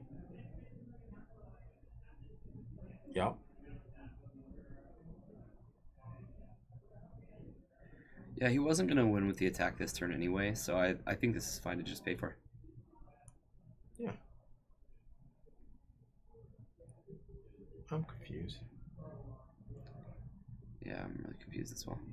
Okay, so that'll hit the bulk. Okay, so he needs to hit.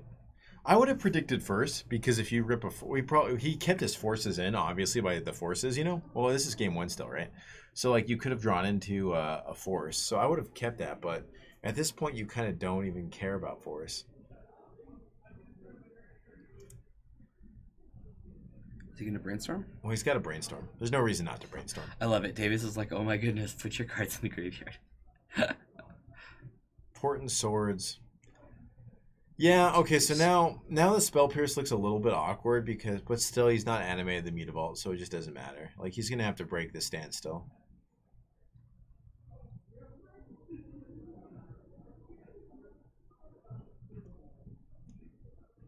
Yep, attack for 1, down to 5, and now Davis will have lethal this next turn. Except for the part where something will die. Let's cast Jace, and David's gonna draw a bunch of cards.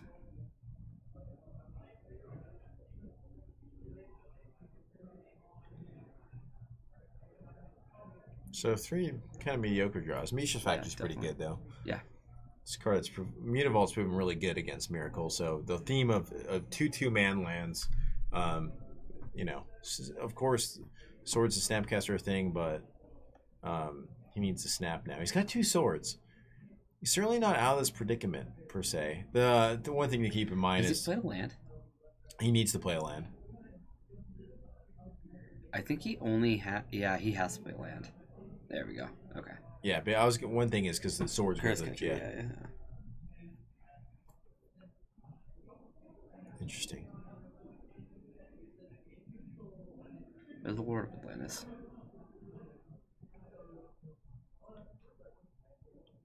Okay, so we're gonna see. Yep, cast. I would assume this is gonna be Lord of Atlantis. Pull up both mid vaults.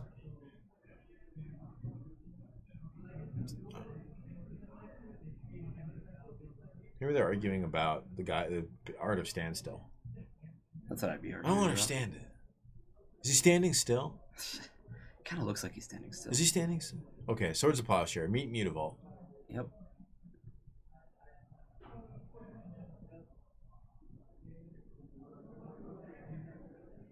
So I think this is really interesting that Did he trick him with the mountain? That's sick. I like that play because you tap 2 for Swords of Plowshare. I think that Curse Catcher should be dead. I don't know. He didn't win. He lost the lands. He got second, I think, right? Yeah. Oh no, maybe he did win. No, I think Paul won. Paul won. Yeah. I'm 100% sure. Yeah, this is the same guy who lost in the finals. Yeah.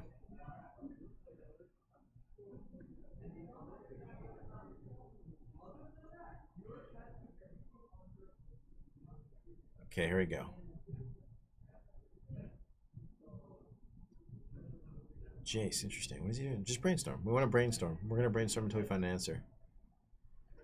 I don't think he has Portent. He's got Portent. It's not really worth it to kill Curse Catcher. But I think Terminus goes 2 cards deep because you do want the Terminus to hit after he replays. You know what I mean? When are we gonna see some modern?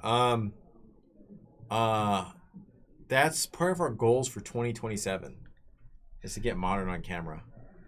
No, our goals are sooner than that, but yeah, well, maybe to be honest, we could just watch KCI highlights all day.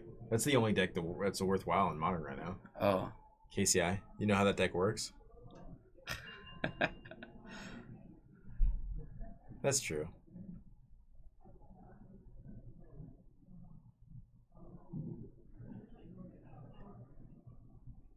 I think you stack Terminus 2 cards below.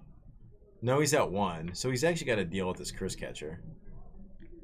Is he just dead? Is this one of those things where he's got to be. Are we just figuring out how to die? Mm-hmm. That's what I would do. Oh, he's got just swords in his hand. Yeah. So he left the card on top. KCI. It's a #1 modern deck. KCI boggles all day. Have you watched that deck play? He was like, yeah. Turn 4, you just win the game. Oh. Yep. I mean, I'll do it. The tricky play of animate. Yep. Here's a standstill, and then we'll animate. I'm a little confused because Thomas has got the swords. He's got 1 swords. So, what is he possibly thinking is outside? What?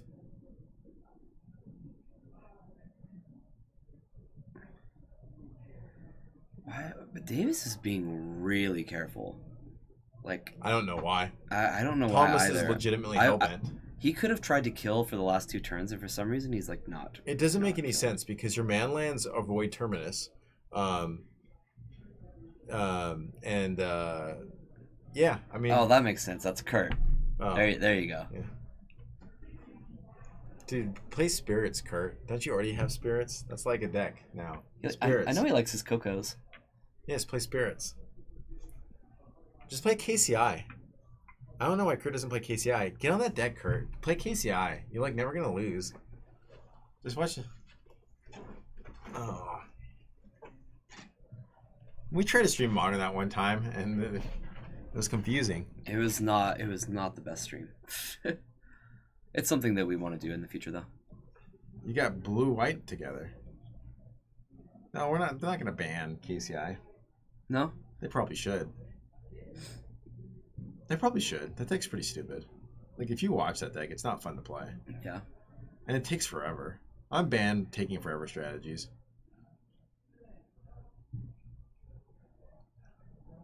Yeah, this kind of game just got a little out of hand. He's got Snapcaster and Jace, so like he can definitely block in swords now. Yes, he sure not can. Really sure.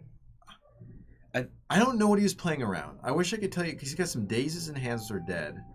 He's probably playing around Brainstorm Terminus. Like that's the only thing I can think of that he'd be playing around. Yeah, but still. You would have to have 2 cards for that, and he only had 1.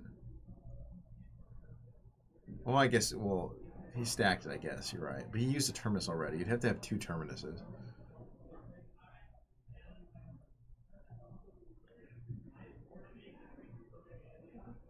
So he's going to Brainstorm. Okay.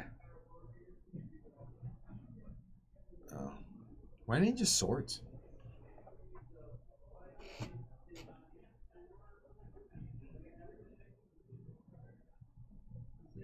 I would have just Swords and keep the Terminus. Yeah, I would have too. And keep shuffling it back, right?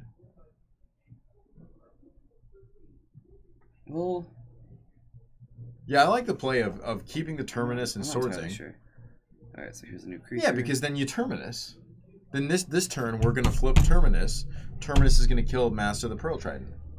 Yeah, but he still had a Snapcaster, so he wouldn't have had access to those swords if...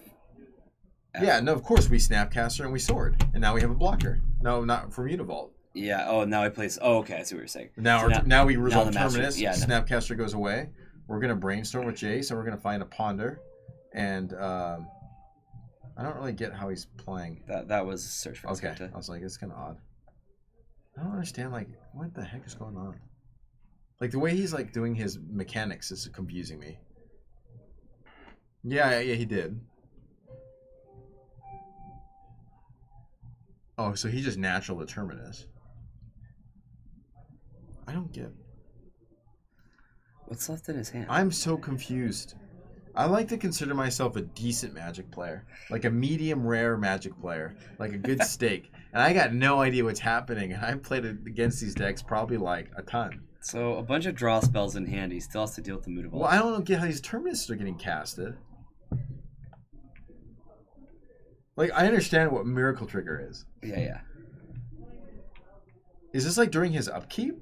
Well, last turn ended turn he he's pondering. he as canted. Yeah. So the top card was just unknown. So he found Terminus randomly. He found Ponder.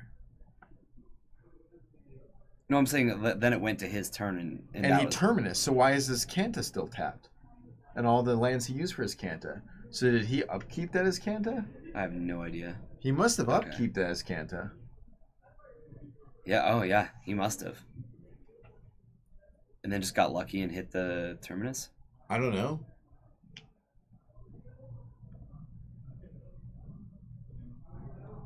So now he just drew off of Ponder Shuffle. And somehow he's still... Okay. Counterbalance trigger, right? Because that's Harbinger of the Waves? Yeah. Right? Doesn't he Harbinger of the Tides, yeah. Yep. Just what is it, a 3? Bring up and attack with both. Get him. I'm confused. Still confused over here. Okay, we're full on that one. What? What about Counterbalance? Let me just let it go. Yeah, I don't know what's going on either. Okay, let's go to the other match. That one was... Oh, just in time. Your guys' favorite deck versus... We missed Nick Fit win game 2. So Nick Fit won game 2. And some of you are probably asking... Did it really, though? Did it really win? And to be honest, from what I'm hearing outside... Oh, he had Cavern K. What I'm hearing outside is Ryan actually beat him game 2 and scooped. and because he felt bad because Tim was playing Nick Fit, so that didn't happen. But I like to think Nick Fit's never won a game. Well, I guess we're gonna find out. Ryan will be on the play, so. So this is Merfolk 2.0 versus Tim's thinking about mulliganing. Tim's got a Cabal Therapy. Ryan's got a Lord of Atlantis this time, so if Tim goes turn 1 Cabal Therapy, he's going to hit a Lord of Atlantis. That's good. Nope. Nope. Okay. Yeah, I'm a little confused. So like, going over some of the mechanics of that game, I felt like both players kind of took some interesting lines. Yeah, there's 2 merfolks. One of them was the management of the resources on the miracle side seemed a little bit awkward, and I felt like you could have saved your terminuses for a little bit better plays, and Snapcaster probably could have been a little bit more beneficial blocking, shutting down Mutavault. That very last turn, though, probably was an upkeep as Kanto, or maybe a main phase as Kanto. We didn't see him draw to find an answer. It must have been upkeep because of Terminus. So, drew the Terminus off the draw, Terminus it. Yeah, I think he did too. I just don't think I don't know why he just didn't win the game. Because, I mean, he drew a lot of lands. Well, like, in theory, he just attacks. And then if he doesn't win the game, which is almost impossible, he casts Standstill and then just can keep, Right. Yeah, I absolutely agree. It doesn't even have to cast Standstill. All right. We've got a Cavern turn 1.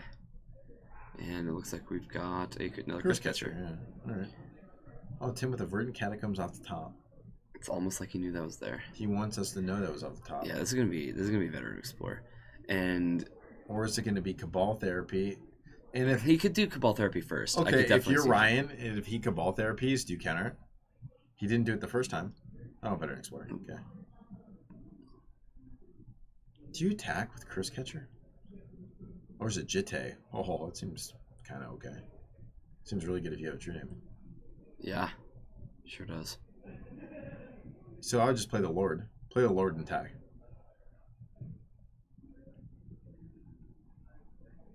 Oh, hell yeah. Play Lord, attack, then play Jitte. That's what I'm feeling. That's what my gut's telling me. I don't know if Tim will block. Like, he probably should block. If he doesn't want to block, it's fine. Should he block? To be honest, I think giving a Merfolk player 2 more islands. Yeah, I wouldn't. But I would do this on your turn. I would cast Cabal Therapy and like try to see one thing and then flash it back and hit the thing that you need to hit. Yeah, I would. Yeah, that's so much better. He has Cabal Therapy. Yeah, he should definitely cast Cabal. He should play a land. He's not attacking. Don't attack. No. Don't attack. Yeah. Okay, there we go. So he doesn't have another land? My name would be True Name Nemesis.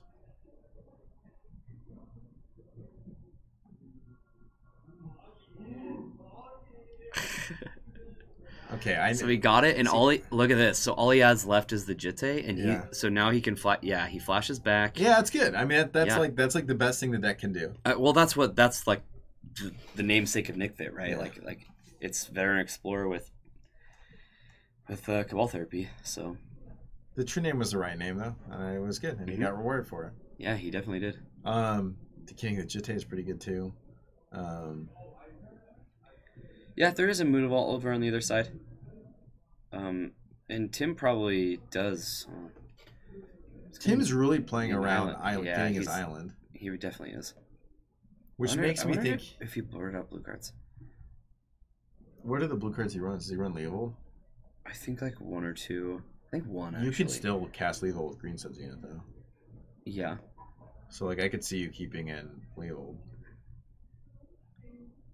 If he has like a follow-up. If he's got like a follow-up Abrupt Decay. This could be really... another Veteran Explorer, Sylvan Library. He's got a lot of great options. Yeah, he could. We could no, because the Veteran Explorer. How's that work? So when the he could have. He could have. Oh no. The 2 lands are in play, Jay Winner. Yeah, because it isn't the It's a part of the cost of Cabal Therapy's flashback is to sack. So you get the 2 lands beforehand.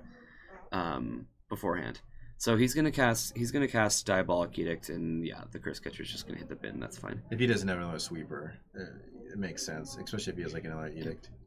So Ryan's gonna draw Daze, which isn't good against this deck. No, Daze is not good. So I think that's something Ryan probably could have taken out. I usually cut 2 days actually against Nick Fit. I always keep it in a few just because sometimes you can daze their big guy.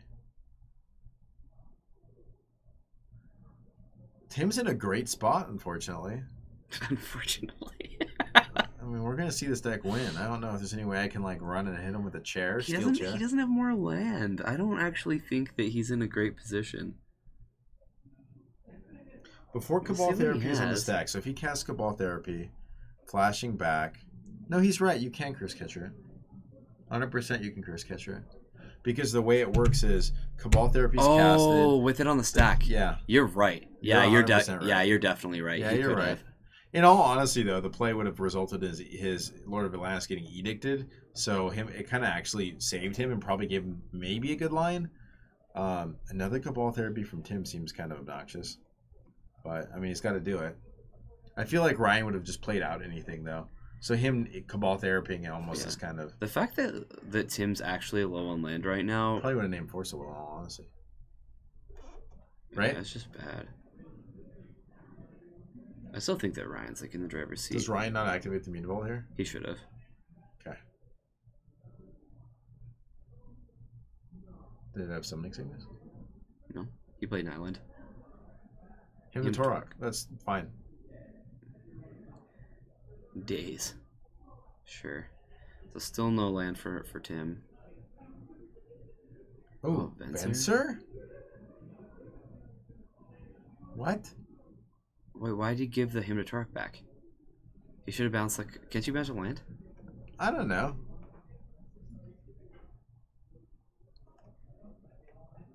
Okay. All right. Venser's not a merfolk. Nope. So, I'm pretty sure that Tim has Toxic Deluge, but I think he might lose too much life. Well, then Mutavault will crack in for 2. So right now, Mutavault's 4 damage, Lord of Atlantis is 3 damage, 7. Venser's a 2/2? Mm-hmm. It's 9. 9. So Toxic Deluge he has to Toxic Deluge for... 3. And then Mutavault kills him. Yeah. Yeah. Doesn't kill him directly, but... Well, next turn, yeah. Yeah, interesting. I guess you're just gonna give him back. Tim actually... Did he keep a no-lander, scry that land to the top? Yeah. Drew it, yes. And has not seen another land since? Correct, no. Oh, man. He probably saw the Cabal Therapy Veteran Explorer line and felt like that was his best bet. Did we miscount the damage? No. There's going to be 2 turns with Mutavault. I always...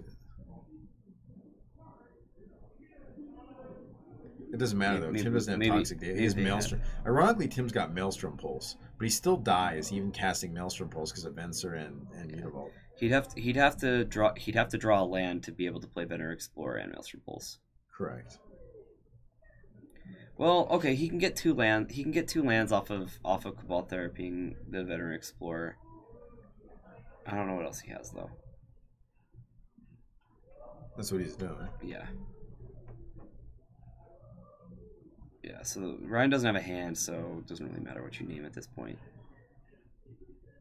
Okay, sure. Yeah, Ryan goes and gets a couple more islands. Yeah, interesting. So Tim, Maelstrom Pulse, Veteran Explorer is his only out.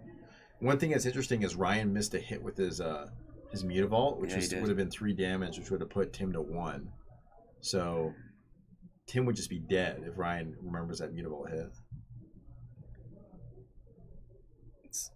Yeah, he needs a Veteran Explorer. I think he needs a 3rd one, unless he has a Noble Hierarch. Damnation would do it.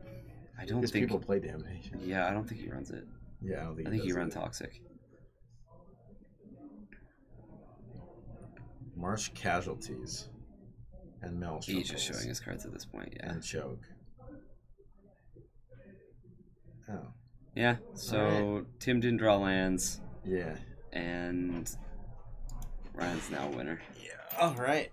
Nick Pitt still didn't win. So first round we saw two.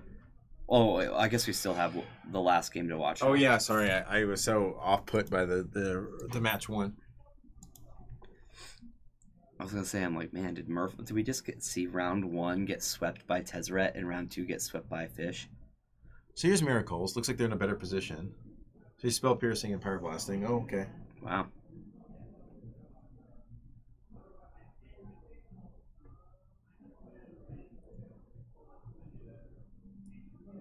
Yeah, okay. And Miracles looks like they're in a pretty good spot on this one. Especially with this Kanta. Blood Moon? He's got Blood Moon. Who does? Thomas does. Interesting. To turn off all the manlands? I guess. Yeah, it's got to be the only reason. Yeah, it's not. Kind of awkward with flipping as Kanta here. He stops Cavern of Souls. Yeah, it does.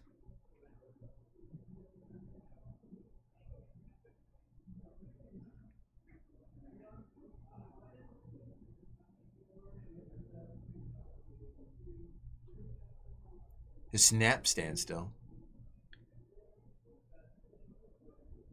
Oh. I think we're gonna game 3 here. The game's gonna be over. It's two flips in a row. It's just too much advantage at that point, especially with one of them being swords.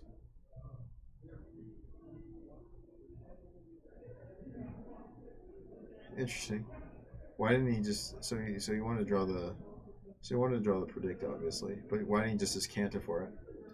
Yeah, so I think Davis recognizes that there's only about 12 minutes left in the round, and this probably isn't going his way.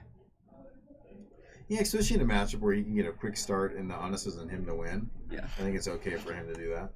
Yeah, interesting. Okay, so we're going to see this match probably from start to finish. Okay, I don't really... yeah. Basically, Davis just wants Aether Vial off of Island, Lord of Atlantis, and then good cards. So... yeah, I think Blood Moon's probably fine. I can't think of... it's a 3 cost that you tap out for a lot of times. Davis runs Daze and Spell Pierce.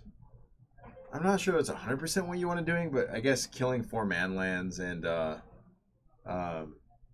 shutting down Cavern of Souls is worth it.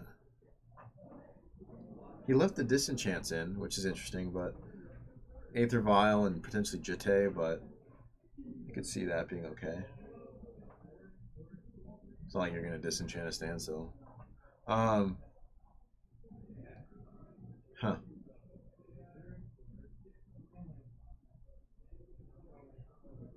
Yeah, I mean, I think we know what the keys are. Is fit. Merfolk just has to get a fast start, while Miracles is just going to basically just kind of maintain. I think Thomas probably had a little bit of PTSD from the first game, because I think the deciding factor was those 2 Mutavaults and that Mishra's Factory. So that's probably why he's putting a lot of kind of effort into that. The standstill's been pretty good from Davis's side. Always seems to be something he's drawing 3 cards off of. So making him go first is going to help standstill a lot and make it a lot better. So the good old Mutavault, Aether Vial, turn 2 standstill play. Probably something that he wants to see. Yeah. Okay, here we go.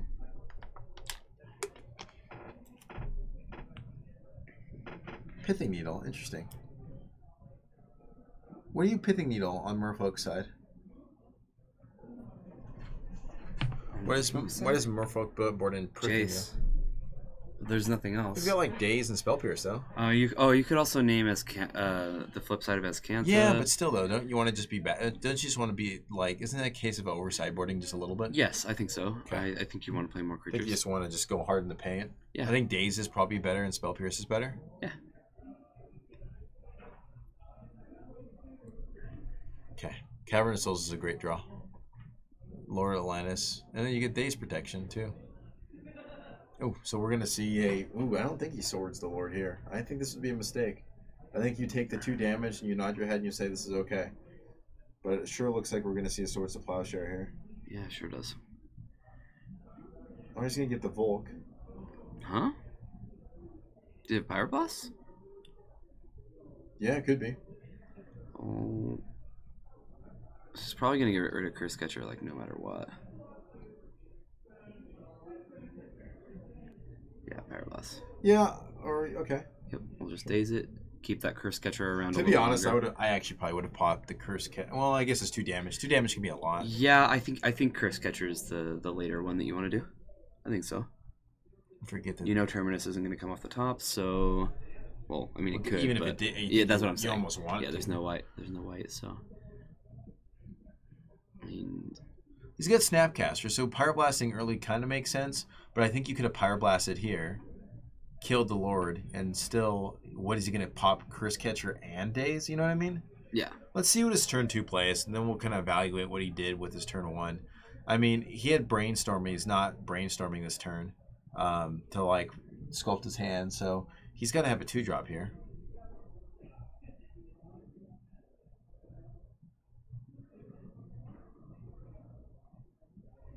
Okay. I don't know why he fetched, then brainstormed. Well, he drew another fetch, so it's okay. Is he just like valuing this predict like super high? Is he just trying to set up predict plays? He's got the Blood Moon, but at this point, Davis has the basic island he knows about, so he's already. I think he's just gonna set up for a Terminus.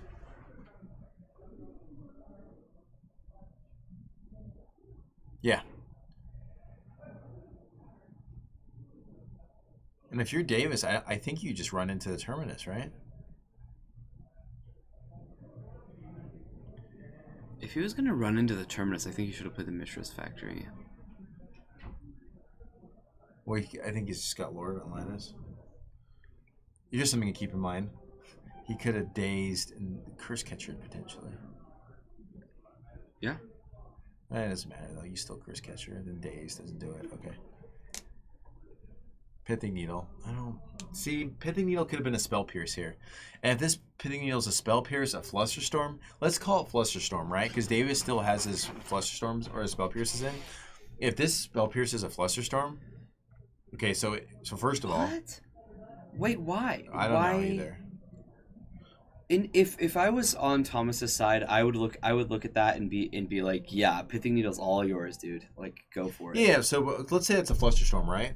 Mm-hmm. So not only are you going to be able to play around Spell Pierce, but during this turn, Terminus is going to get cast. You're going to Flusterstorm it for 2, and Thomas can't pay for it. Oh, there's Spell Pierce. He's got both. Yeah. So Spell Piercing the Pithing Needle is going to lose in the game. Because if yes. Thomas keeps up the Spell Pierces the Spell Pierce back, then I'm pretty sure he wins, just on the spot. Yeah, there was no reason to Spell Pierce the Pithing Needle. I guess Pithing Needle won the game, so I guess we can't fault him for Pithing Needle. Hey, my Flusterstorm still would have been good. Just for the record, Flusterstorm would have been good. I actually do think that that's going to win the game.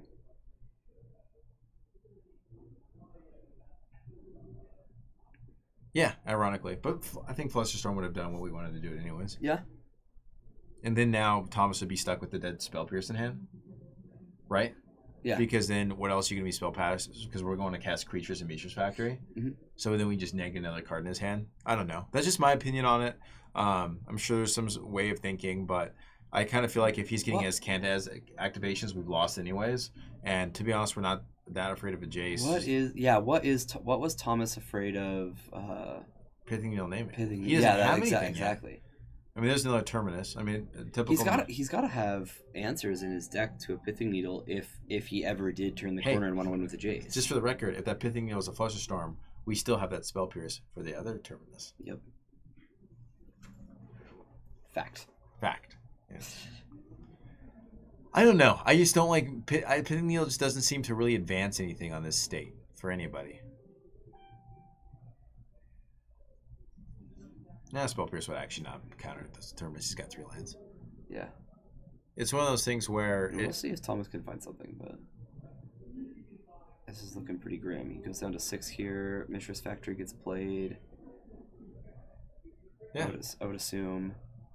No, because Curse Catcher and the Spell Pierce counter the Terminus. Yes. Okay. Yes. And Silvergill Adept. Interesting. We're going to reveal a Lord. Okay. If it probably rips another spell pierce, that'd be good. Yeah, that'd be insane.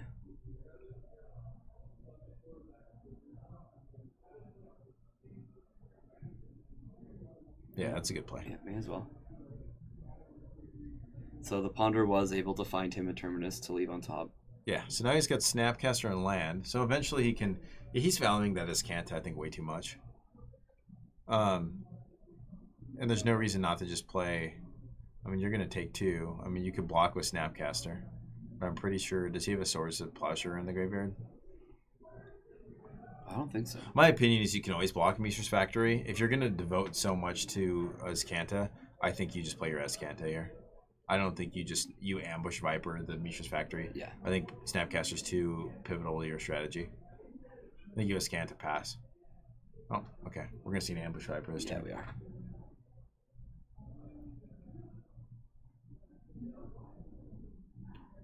Yep, Mutable. Land. Yeah. This is that was a great draw for Davis. Yeah, I've seen them play. It's like the fifth Mutable.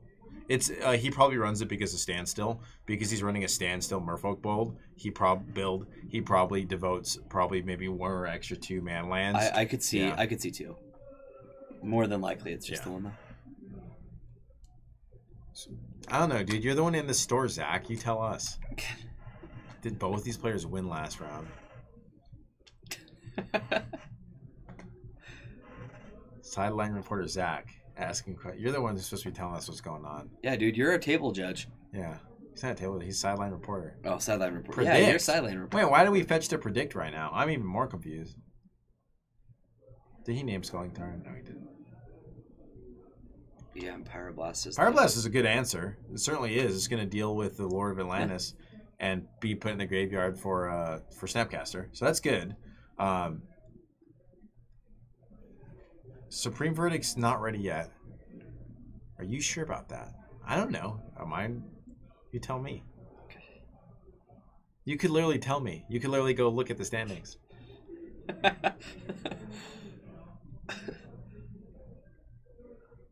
Oh, you left? Oh, well then you left. Oh, freaking Zach left, and he's our coverage guy. Our sideline reporter just left. Well, that's it. You're getting money taken off your paycheck. Yeah. Okay. There goes Zach's all the money he's earned. Yeah. I've been adding up too. I was gonna surprise him and then give him all of them together. Wow. But I guess not now. Oh wow. Okay. Sorry, I'm not a little shocked right now. Okay.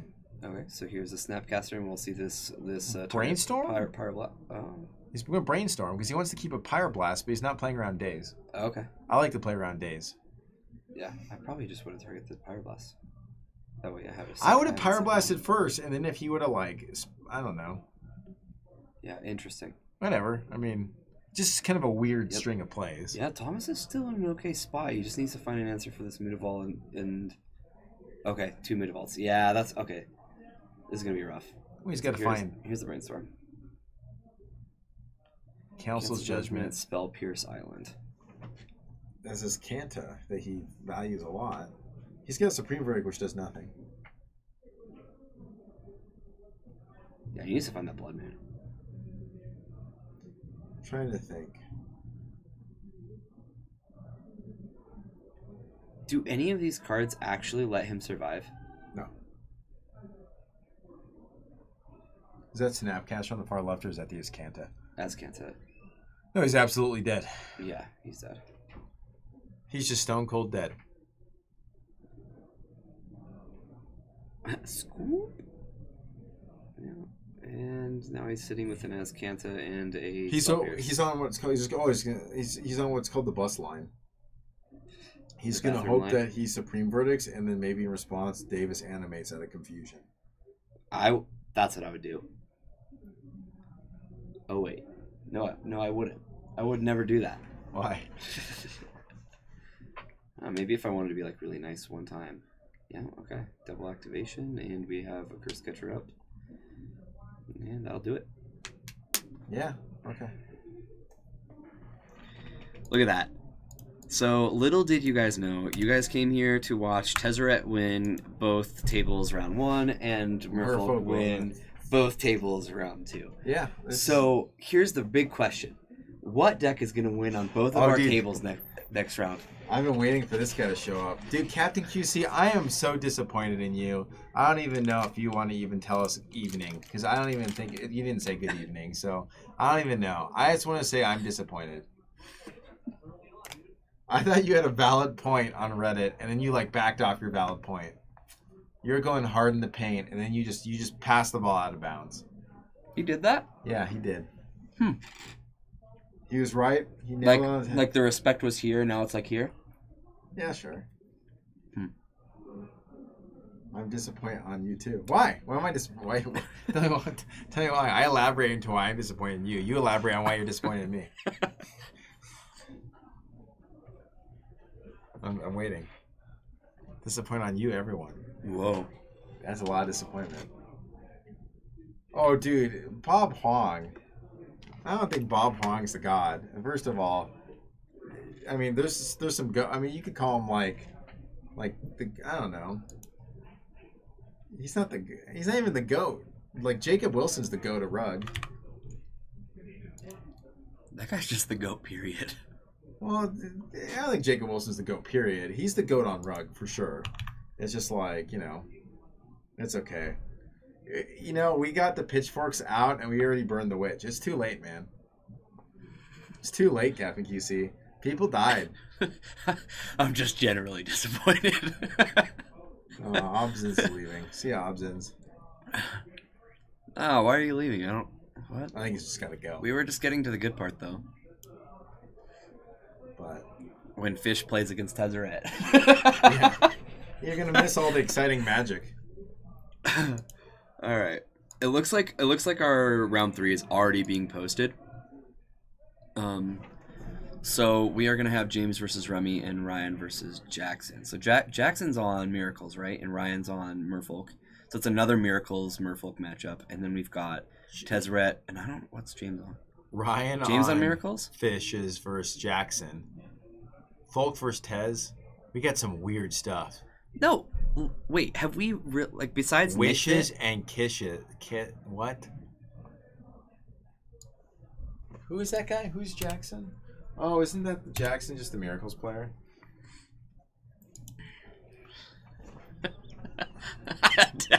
I deleted what he said. He goes attack. Okay, so seriously, we have Miracles versus Tezzeret and Merfolk versus Miracles. Well, these are like the same matchups over and over again. Let's just different see. people. Let's see Tezzeret versus Miracles. I think that's what we want to watch. Gosh, too. we really have. This is our meta is basically just a bunch of Miracles, Tezzeret, and Merfolk. That's not what our meta is. It just happens to be the people who are getting placed on camera. It means Austin's not doing his job. Austin's not very good. Not a fan. Well, he's very low energy. Low energy. He's a sad man.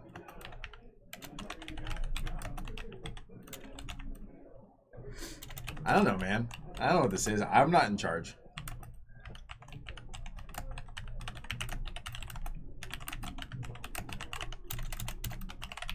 All right, so I told him that I told him what the heck. I'll just rig it. I'll go out there and I'll actually. They were thrown up before he got there. Yeah, sure.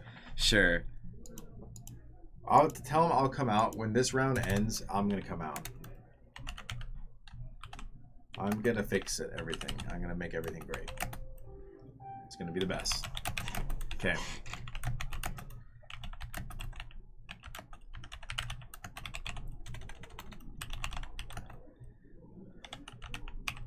Like that. Creature deck versus creature deck. I mean, it does run Monastery Mentor. Like let's be real. They run. Sometimes they get a lot of creatures. You guys make PCG great I again. will. You guys have problems. You guys have let low energy people take over. Dude, we just gotta make PCG. You guys got low energy people who don't like Legacy. Oh. I would like to say half your streamers hate Legacy. I said that, and honestly, I don't think it's wrong. Whoa, that was harsh. Not gonna lie. So I don't think I hate Legacy. So could be. I don't know. I didn't say it, but I'm telling you it's not wrong. Like last I checked, I would maybe love it could Legacy. be. I'm just saying. Here we go. All right. And this is he against? Oh, he's against James. Bryce is on strike. I'm not gonna tell you why, but he's on strike. Yeah, he's on strike. Yeah. You know what deck Bryce was playing? He was playing a deck with Light from the Loam and Dark Depths in it recently. Yeah. What's Mentor? What's Bridge? What's Legacy? Those are a lot of good questions. Yeah, Mentor is a card that wasn't it the standard superstar? It was pretty good, yeah. Yeah, former standard superstar. Merfolk's been a legacy deck since the printing of like. All right, here we go. Here's the mana. The second or until Lorwyn, right? When they had Silvergale Adept and a few things, right? Yeah. Curse Catcher.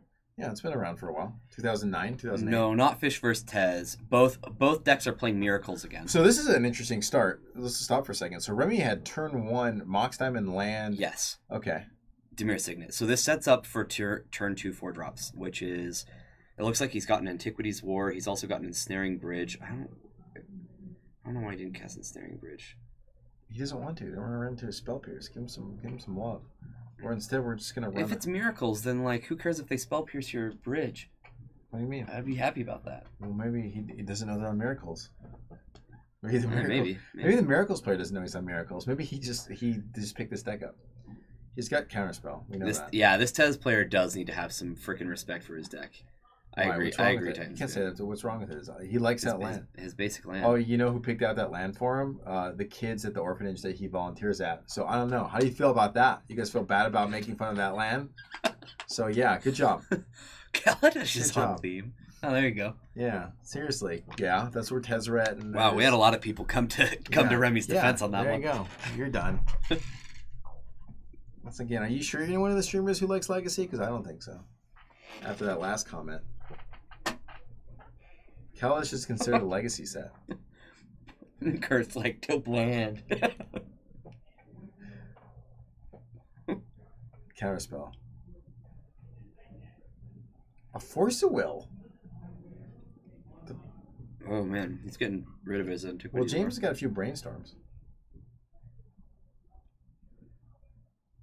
Okay. I want to save that Force of Will for my Tezzeret. Boy, the people call me crazy. Mm-hmm. We just want to give the people, you know what?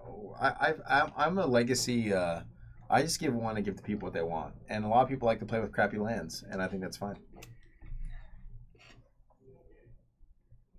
He probably forgot his basic lands and just like went to the basic land station and just grabbed one. What was it? You want to know what legacy is?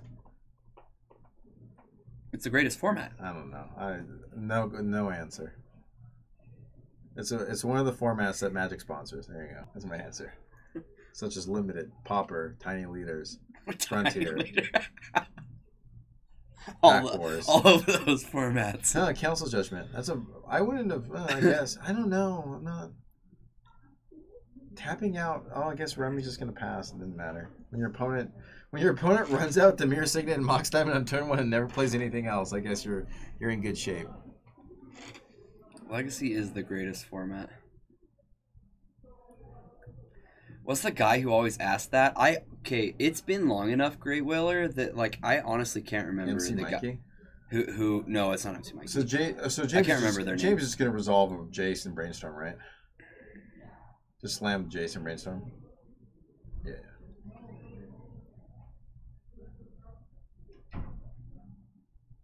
+2. What? That's like sacrilegious.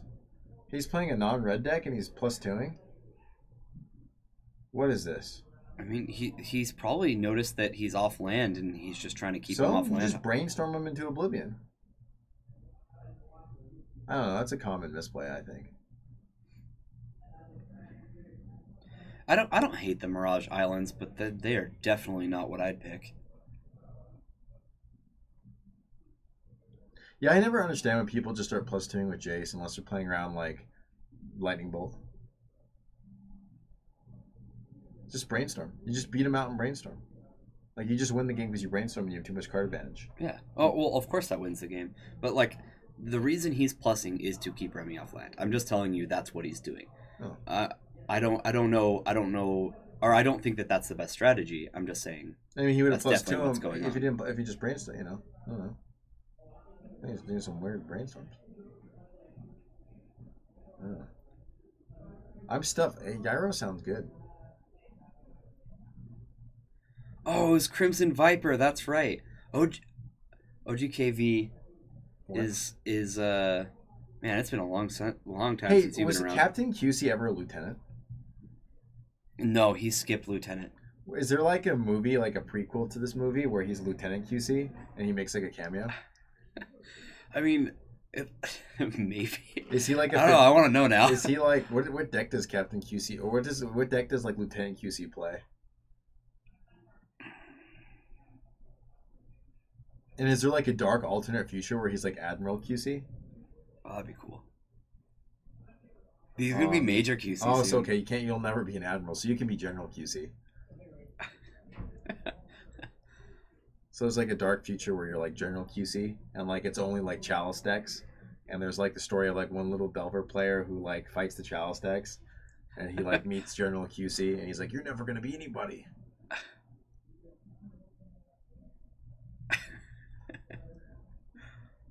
Don't worry, we believe in you. That's a lot of steps to reach. I know the first one is to start casting brainstorms more regularly.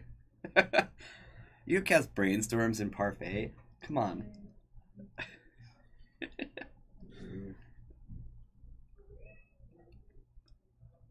That's Hollywood. Captain QC, yeah. General QC.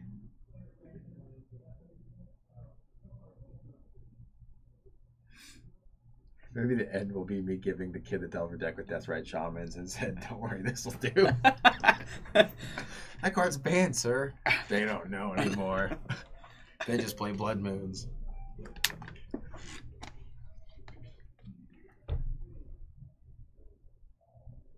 I don't get why we're even playing this game. This has been one of the worst games of Magic I've seen in my life. Yeah, it's not a good one. Ensnaring Bridge. Yeah, and he's got a lot of cards in hand. All right, let's check up on our other batch. Yeah, even if he doesn't force a will this, I'm pretty sure he just wins with +2 in Jace. I think so too. Well, this board's a lot more interesting. There's Let's update some info. a Gideon, and there's a Charizard. There's a Charizard? Yeah, it's a Charizard that's I think a 2/2 ally token. I think that's a Meowth. Is that a Meowth? Yeah. I'm sorry, I don't know the Pokemons that well. Terry just mixed up Charizard and Meowth. No, it's a Charizard. Oh, he's gonna hardcast Terminus for Supreme Verdict. Right? That is. I don't know. Yeah, that's why the only reason he's attacking. Yeah. That is definitely not a Charizard. Dude, sorry, I never knew the Pokemons that well. Well, Ryan's Hellbent, and Tim has one. Not Tim. The fact that you knew it was a Pokemon card, though, was like... That's pretty good, dude. You guys should be proud of me. I don't know Pokemons that well. Seriously. It was frowned upon where I came from. Seriously, I just not, you know. He played Yu-Gi-Oh, guys. I played Yu-Gi-Oh, and I was good at it, too. I went to, like, nationals and stuff, dude. No, that's sad. Freaking Dark, or freaking, what is it? Black Luster Soldier. Black Luster Soldier is way cooler than Meowth. If you were down an alley and you walked into a Meowth, you'd want to pet it and like give it hugs and kisses. If you're walking down an alley and you saw a Black Luster Soldier, you better run the other way. I don't think I would ever want to hug the Meowth. Morphing Jar? Yeah. Pokemons, yeah. He just cast. Wait a minute. He just cast Counterbalance and he put it back in his hand. That was one of my favorite players. Now we're gonna recast Counterbalance. Okay. Yeah, good call. Black Luster Soldier. I grew up in the greatest place on planet Earth, Southern California.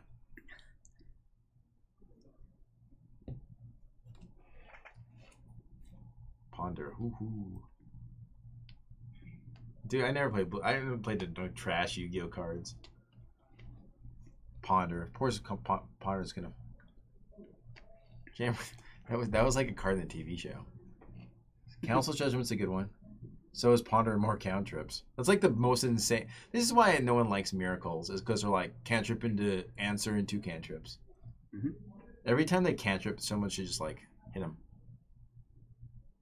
Yeah. Wow. We didn't do. We started off with Yu-Gi-Oh, Morphing Jar, Crush Card Virus. Dude, I remember I paid some guy $300 out of a van for a Crush Card Virus. That was a deal. They were going for $500 at the time. Probably means it was stolen, but I didn't care, dude. That was a Yu-Gi-Oh. Yeah. Mitchell won Yu-Gi-Oh Nationals or something. Really? Brian Rockenbach. He's a Rockenbauer in Arizona. He's a really good Magic player. He was a former Yu-Gi-Oh National Championship 2007. Pot of Greed got banned, dude.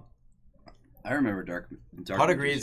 Dark Magician was like OG. Okay, it? first of all, it was Garbo. Like, no one played that card, first of all, except for people on the TV show. But Pot of Greed was insane. Pot of Greed, literally just a +1. It's Pot of Greed. Of course it's banned. Change of Heart, another one. Too good. What you would do is you do Chaos Emperor Dragon with a Sangan on the field, and you would blow it up. And then, so both of you would discard all your hands and remove all your permanents, and you would search out a Yata-Garatsu, and then you play Yata-Garatsu, and every time he attacked and dealt damage, your opponent would skip their draw step. So you just win the game. Yata-Garatsu, dude. You gotta lock him. Yeah. I want to get Trap Card of Oakland.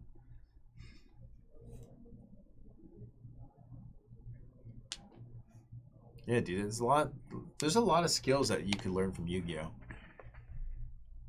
Playing around things, you gotta learn how to play around Mirror Force. You can't just run all your cards into Mirror Force. You can't run all your cards into Torrential Tribute. Stuff like that. Just telling you guys. That was a Yu-Gi-Oh lesson from like 2005. It's been 13 years. Sorry, the reason you have no idea what's going on right now is because we needed to have our Yu-Gi-Oh lesson of the day. Sorry about that. The game's like basically vintage now. I haven't played Yu-Gi-Oh in like 13 years, but yeah. Speaking of this game state, so Jackson's got a blind predict and a force of will, and Ryan's got another phantasmal image, a force of will of his own, and a Jitte with 2 counters, which precariously isn't being equipped because Ryan's vowing that force of will is a hard cast force of will. No, it's not being equipped because it's a phantasmal image, and it would kill the phantasmal image. I don't play cards like phantasmal image, so I wouldn't know. Yeah, we were talking about Pokemon. What the heck happened? I've tried Faking Virus. Wasn't that Zach saying? That card was OG, dude. It would kill a certain creature type, so you could like name Merfolk and it would kill all the Merfolk on the field. Basically engineered plague. So you can't Phantasmal Image another Phantasmal Image, correct? No, you can. It doesn't target. It's a clone effect. Okay. Yeah.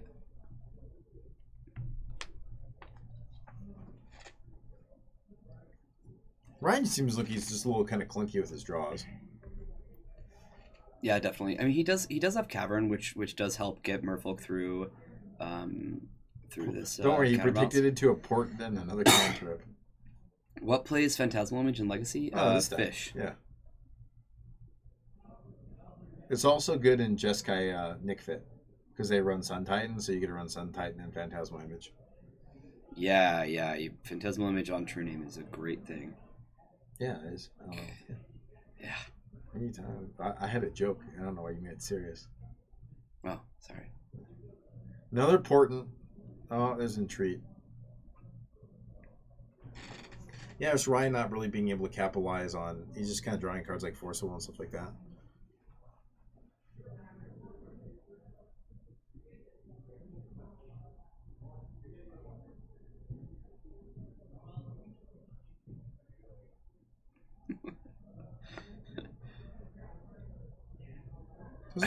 Just guy Nick Fit.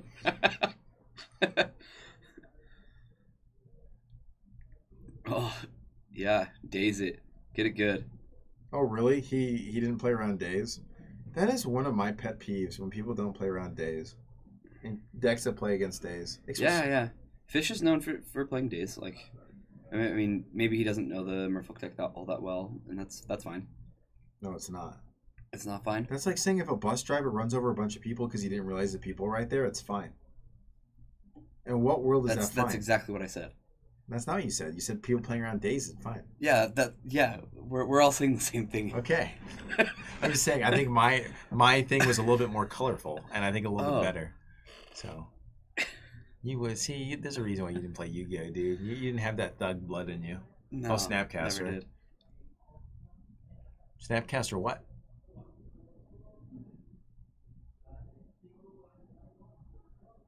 I have no idea. It's probably just anything that can target this. Yeah. So no life gets gained due to it dying off being targeted. Here we go. Ryan's got another phantasm. Oh, if he phantasmal images back Snapcaster. No, he pitched it. Oh, damn it. Yeah. Oh, he just drew this guy. Well, is it actually something that can get like? I mean, he can hold a weapon. It's a 5-mana 2/1 that can hold a weapon. Yeah, next turn. He can hold a card. Does he not draw a card because he didn't reveal a Merfolk, or because he paid 3? No. It draws a card no matter what. But you have to, if you don't, it just affects the cost revealing the Merfolk. Okay. Oh, Mutavault's a good draw. So let's equip the Jitte. Let's go to town. Yeah, that was a great draw. Call Mama and tell him we're going to town. He's gonna draw a what? A Swords to Plowshare. Okay, that's convenient. Yeah, that is convenient. Why do you main phase that sucker? Why don't you just wait till he animates Mutavault or attacks? Okay, sure. Yeah. I would have made him use a counter, block with Jitte, then sort it, right? Mm-hmm. I'm a reasonable guy, I think. I mean, this Jitte is definitely going to take care of this Snapcaster. Oh, yeah. Okay. Maybe what? I don't know. He doesn't need to do it yet, so as long as it's not attacking. I'm a fan of doing things last minute. Yeah. In life and in magic and in love.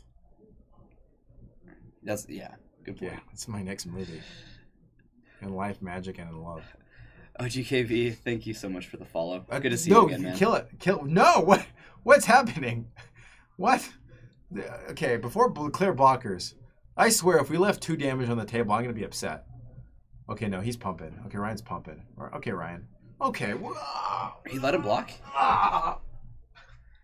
Does it maybe... What? Hold on, guys. Terry is down on the floor. Just tell me what happened. If Ryan loses this game, I'm going to be visibly upset. Well, I think it was just a land drawn by Jackson, and there's still the Mutavault that... It has 3 counters on it, right? So it should be lethal. Oh, I think it has 1 counter on it now, dude. Did he... What? Wait, what? No, he has 2. He didn't pump it? No, he pumped negative it. 1 instead of pumping it to give him... Okay, what's happening now? He played a Curse Catcher and a Quit. Is the game not over? Yeah, Terry did die. Hey, how's it going, Kylie?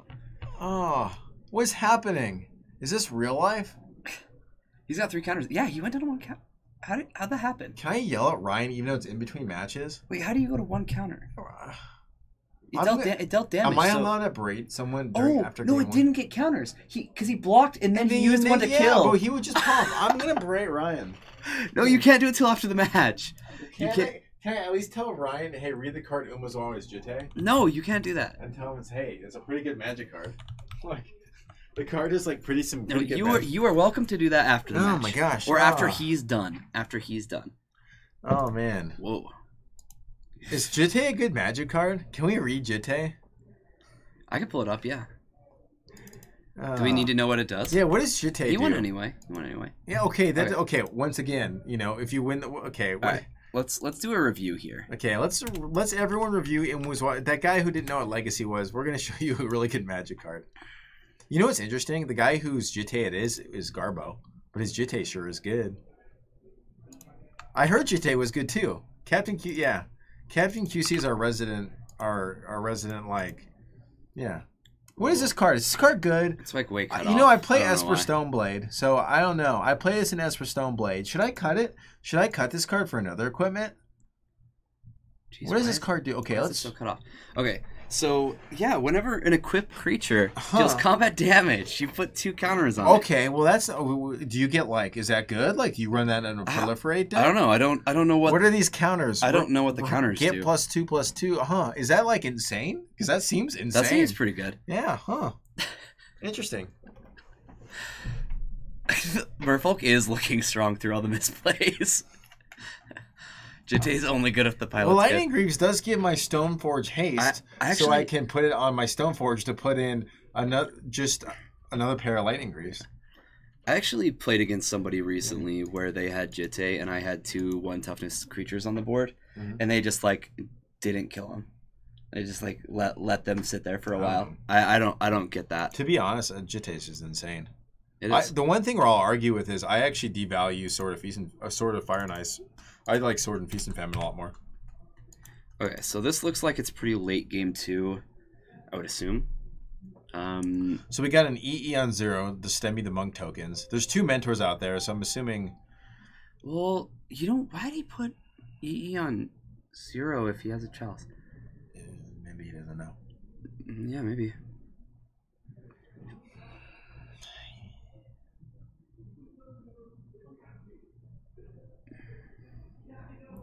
Lots of different stuff going on in this game, though. This is a really interesting board state.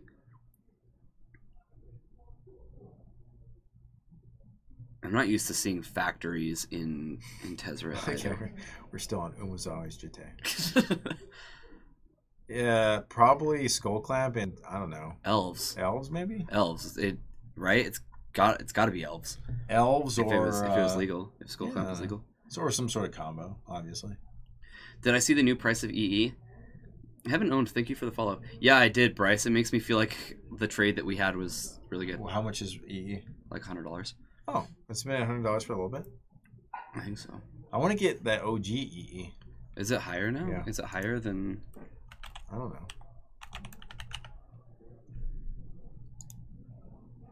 I actually am gonna try to get foreign foil Jaces at Richmond. That'd be kind of cool. I want to get Fifth Dawn ones are just over 100. I want to get French ones. Modern Master ones are like 97. Yeah, that card could deal. Let's get that card a reprint. Yeah, it's hard to reprint a keyword like Sunburst. You know, it'd be cool if we did like a Masters 25 set where like we could just like reprint cards from like almost any set. Dude, that'd be an amazing idea. We'll call it the 25th anniversary set of Magic. Oh, that. What would we put in it? Jace, and we'd put them on the box. Okay, yeah, that seems good. But then we would have to.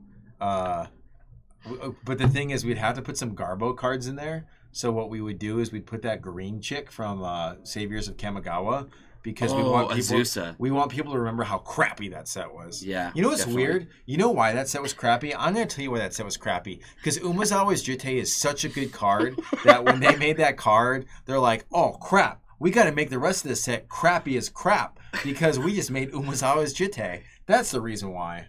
Yeah.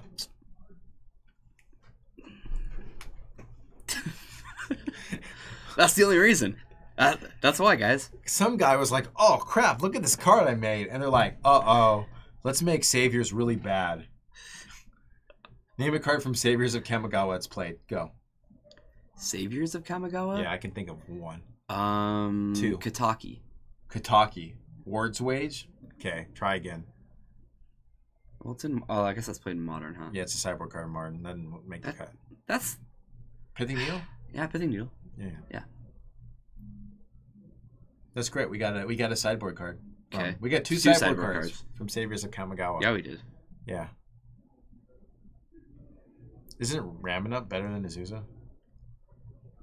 They're very different. Very different. Why? One gives you extra land drops, and the other one lets you play lands from your graveyard. Unless you wasteland your opponent out of the game. Yeah, you're right. They're pretty good together. No, I will not take Xanax. I'm just telling you like it is, dude. That's it. It's only truth. Champions suck too. Oh, we were talking about Saviors? Betrayers is the one that had Jite. Yeah, Betrayers had Jite. Oh, I thought we were talking about Saviors. I'm sorry. Savior, well, yeah, whatever. Or Champion. Yeah, Saviors. Well, I get the two sets mixed up. I just remember Champions and Saviors was crap, and Betrayers had a rat starter deck that had Ink Eyes and Jite in it. Yes, it did. So Ninjutsu was kind of sweet. It was one of those mechanics that was kind of interesting and it really caught on, but it's not. It's just kind of not that. It's kind of underwhelming in a lot of ways. Well, I think like the best ninjutsu cards just aren't that good anymore. Yeah, I mean Ninja the Deep Hours. Mm-hmm. I mean, like there's like cute tricks you can do, but they're all tricks, and it's a problem. Is like it's hard to. It would be hard to play in ninjutsu versus a deck that's running like fatal pushes and stuff like that, where it's just like they're gonna kill your stuff. Well, guys, it looks like Miracles is gonna win this one. He's going to read Misha's Factory first, though, because he's got too many tokens and too many Monastery Mentors, and he's not too sure what these Misha Factors are holding him back. So okay, so now after reading the Mishra's Factories, he's decided to attack. Well, they have different arts, so you got to make sure they do the same thing. Okay, interesting. So Remy explodes.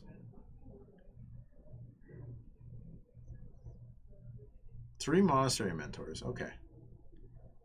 Come on, Kurt. This is a legacy stream. The crap that we have to deal with sometimes. So he's going to trade with one of them. Using one Mishra's Factory to pump the other. Oh, really? Are you sure no precon had Jitte? No, carry on. Carry on. Yes, there was a precon with Jitte in it. I'm pretty sure it was the black one that had ink eyes in it. Yes. It had ink eyes and it had Jitte. Or Jit. Or whatever you want to call it. Or Jitty. That's how we put it. Jitty. Oh, Jitty. I'm fine with Jitties. Also, I mean, yeah, Rat's Nest for sure. Yeah, that's what the deck was called. Mm-hmm. I actually like the Kamigawa Ravnica standard. That's actually one of my favorite standards. Gruul Beats was the deck. Gruul Beats was insane. Solar Flare was a deck soon after. Mm-hmm. Greater Good Yosei was a deck. That was one of my first decks. Yosei's a dirty card. Boros was just like a solid deck. Not as good as Gruul Beats though.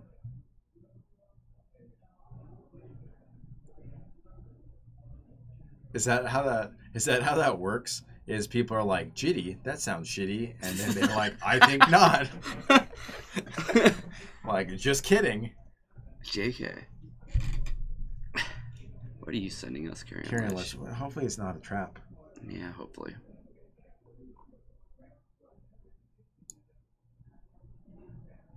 No, this is the Ogre deck. Not Dark Devotion. Click the other one. Dark Devotion was the Ogre deck. Click that. Rat's Nest. Yeah, Jitte. It's got Jitte and its ink eyes. Yeah, click under Rat's Nest. You're looking under Dark Devotion. You're thinking of playing Standard. Well, you know, we all make poor life decisions, but I'm not going to stop you. Yeah. Does City die if his Kanta just flipped? Yeah, Remy does have an Abyss. You know what? That's a great question, Bryce, but we're going to ignore it because I don't want to fix the game state, and I thought this game was over. Does that right? Does it flip? What does? If as Kanta flips, does City die? How does City of Traders read? No, as Kanta doesn't exile and come back in, and you're not playing a land. City of Traders only hits the graveyard. Did he put it in the graveyard? Yeah, go see if you can fix it real quick. Yeah. No, it probably won't matter, but yeah. Well, no, he's packing up his car. Well, I'll just ask him. Hey, Remy, how did your City of Traders die? Oh, I play Vault of Whispers, not as Kanta. Okay.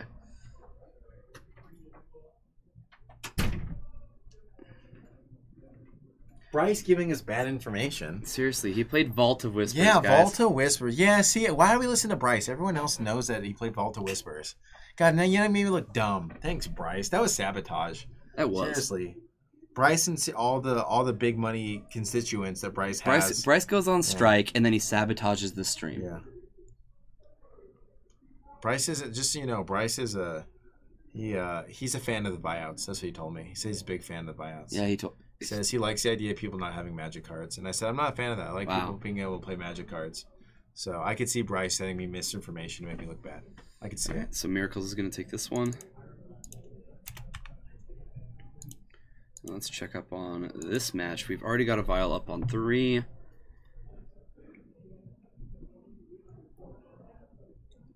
Bans Bryce for 10,000 minutes. We're going to forgive Bryce because we're reasonable people. I'm pretty sure he's a mod too.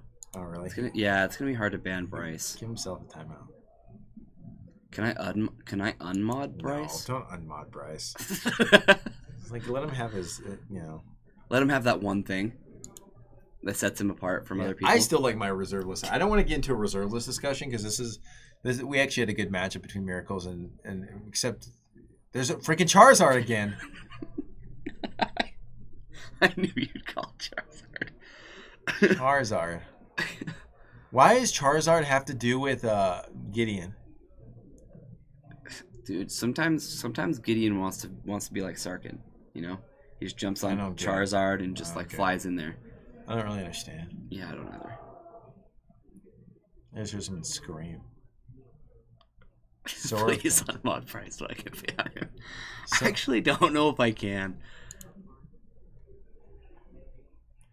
Don't worry, when I become president of something, when I become like the prime minister of like Serbia. Oh, I did I can unmod him. Don't unmod. Give him a mod. Okay, I figured out how to unmod yeah, him. that's rude. Wow, Bryce got unmodded for like a millisecond. You removed him. Did you re-add him? Yeah, I did. You sure? Yes. Does this people show us who hosts us?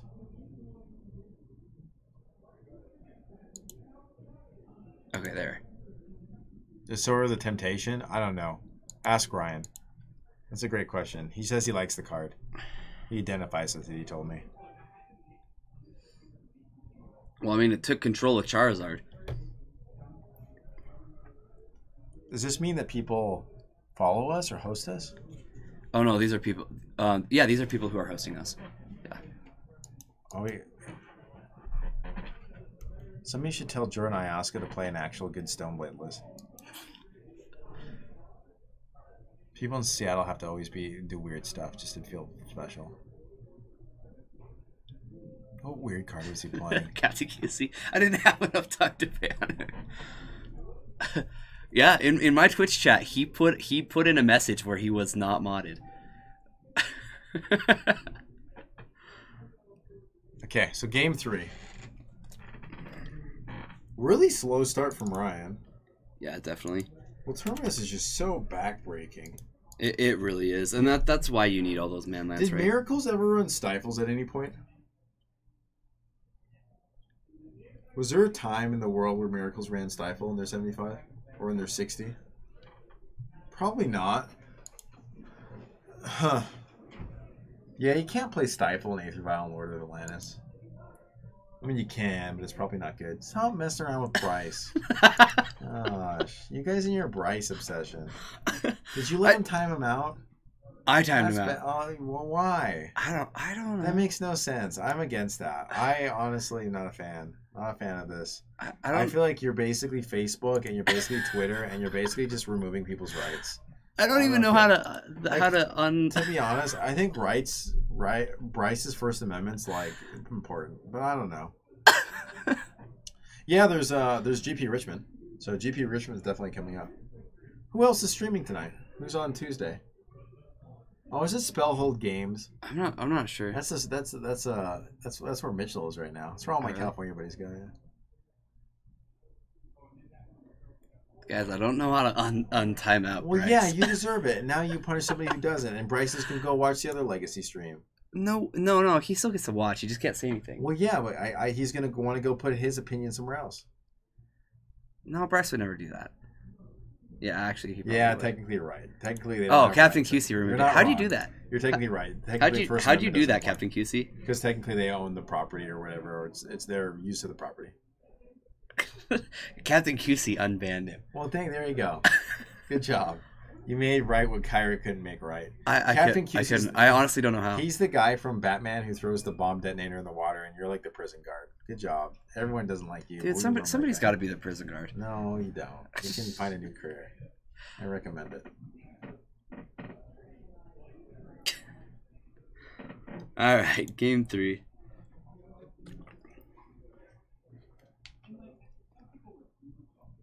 All right. Yeah, I guess I wonder if Caleb's gonna play in the Legacy one. He's not. Oh, he's not. Mm-mm. From what I heard, he's not planning on doing any more events this year. Good question, Carrion Lich. Maybe not. Okay, it's a good start. This Mutavault Aether Vial is a really good start from Ryan. Yes. Because you can put some pressure on pretty early. Oh, he's got the Merfolk guy. Oh, he's got Cavern too. So he can play that Merfolk guy. Oh, he's got 2 islands though. That doesn't bode well. Oh, no, Bryce. You can rewatch the stream and see what happened. Did the stream drop? I didn't know it disconnected him. Oh, Welcome back, Bryce. He's still not modded? Give him his mod back. What the heck? Oh. You broke it, yeah. Wow. For once, timed him out for 1 second. I don't know how to mod. There he goes. Okay. He's got multiple swords. It's gonna be a pretty good play from Miracles. Yeah, hopefully for Ryan, this Silver Gull Adept can actually give him give him something off The the Cavern should help too. So if he draws multiple 2-drops, he can really, start pumping his guys out. Drew Jitte, he looks like he's just gonna run it out, which is fine. At this point, okay. He doesn't need to. Yeah, I like that play.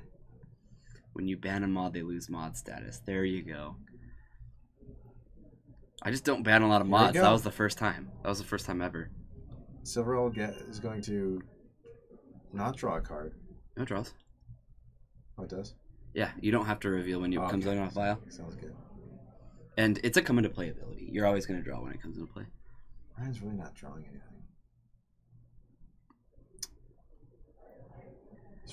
He's got 3 islands in his hand, which doesn't look good. So there's swords. Or not. Okay.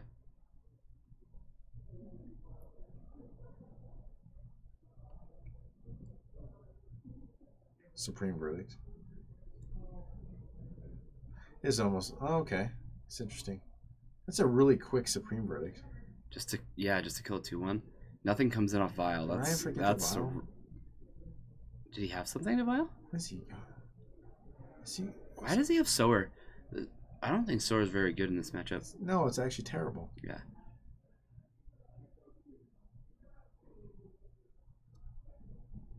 I mean, his hand is so... Ryan's hand's just terrible.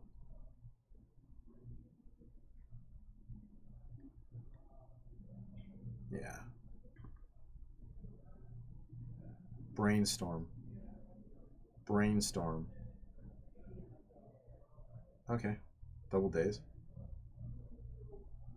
Good double days. Yeah. Still not.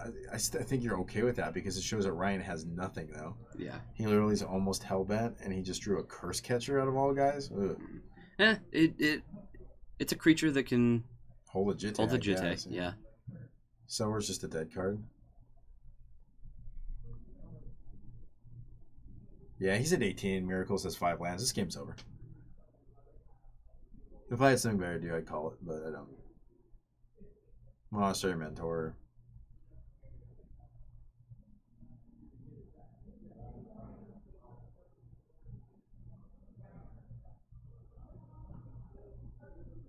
Another Supreme Verdict? Sacrifice it. Pay 1. Jackson's like, yeah, no. He's a gangster. I don't know. There's a Pearl Trident. Yeah, just comes in a Vial, I guess. Yeah, maybe he's hoping that Jackson will commit like a Gideon or something, or Mentor. Or like, yeah, Mentor, right? I don't know. I don't think he's going to commit Mentor. Yeah, another cantrip.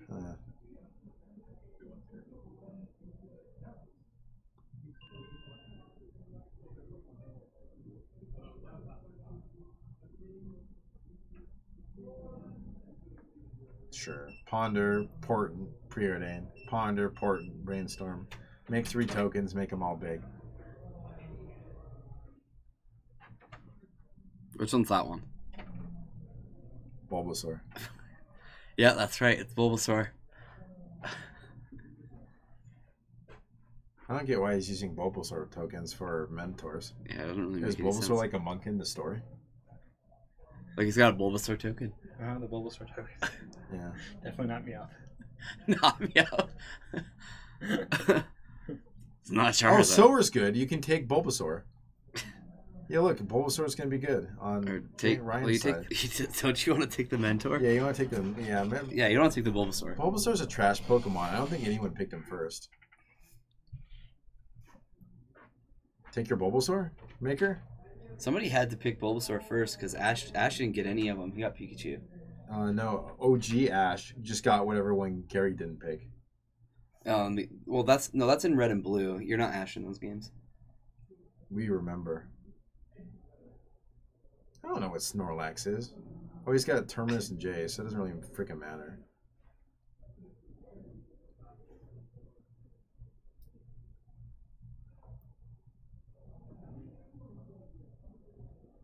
Why are you in a hotel?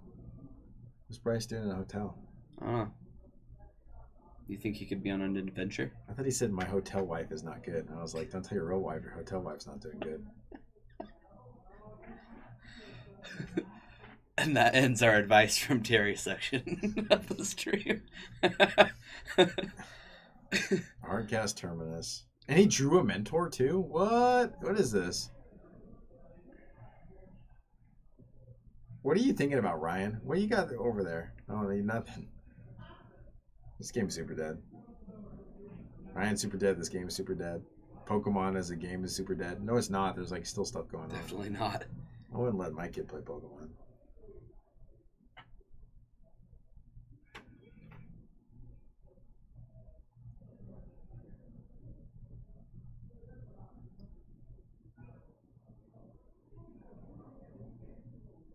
Brainstorm. I see another Miracles player +2 when they against a non-red Pyroblast deck. Yeah, Terry does have some awesome advice. I agree. I'm honestly 95% of the time. That's pretty good. That's pretty good. That is pretty good. It's not. It's fine. Like you should take that every time. You don't get anything.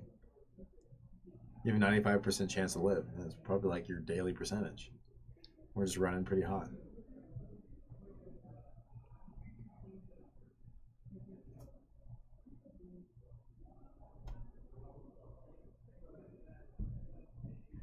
He doesn't run. Ryan doesn't run standstill. Yeah, that's Davis's. This is not version. still fish. This is jitty fish. Mm-hmm. That's okay. We don't need Jace. He's dead anyways. There's a Jitte on the board. I think Jackson's best line was to find a 1-mana white Stone Rain. Is the last card Brainstorm? Yeah. Yeah. You can always fetch Brainstorm. Oh, I can't because he's only got one. He's got Mentor. It doesn't matter. Yeah.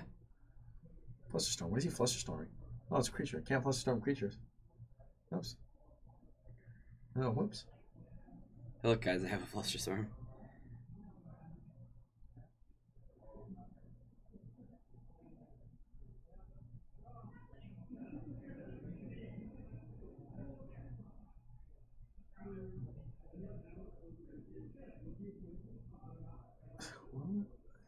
Yep. Okay, in response to this fetch, do you have an effect, Ryan? Ryan, do you have an effect as fetch? You kill Mentor. Yo, absolutely. Yeah. I mean, he's going to give him a chance to get a monk. Hopefully he responds to the prowess trigger.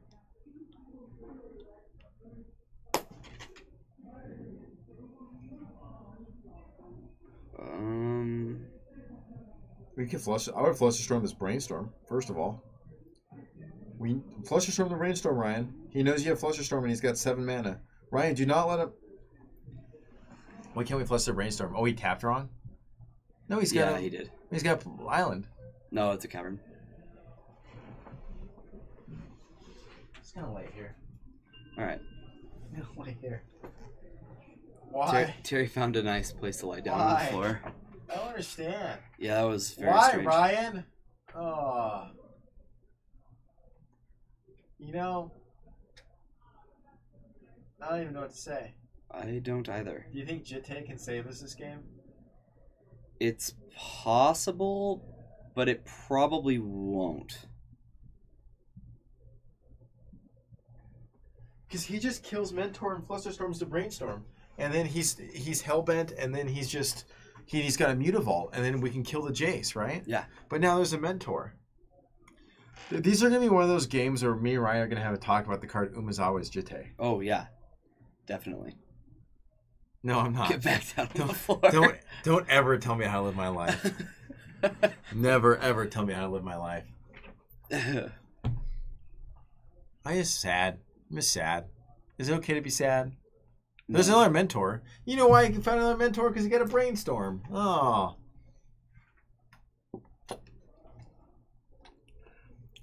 You know what? We're going to rip a true name. True name Nemesis. Give the people what they want. We want a true name. Oh, here's brainstorming, a brainstorming. Important. Yeah, that's a lot of brainstorming you can do. No. Is there a punt counter? Unfortunately, no. Brainstorm. Look at this. See, this is the problem with this stupid deck. Is they're always like they always draw their 18 cantrips when they have mentor. Mm-hmm. Yeah. We do not. We all want TNN. TNN's a fine Magic card. Not sure why people don't like it.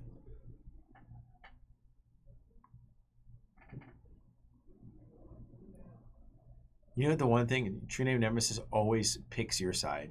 He always chooses your opponent. He never is like,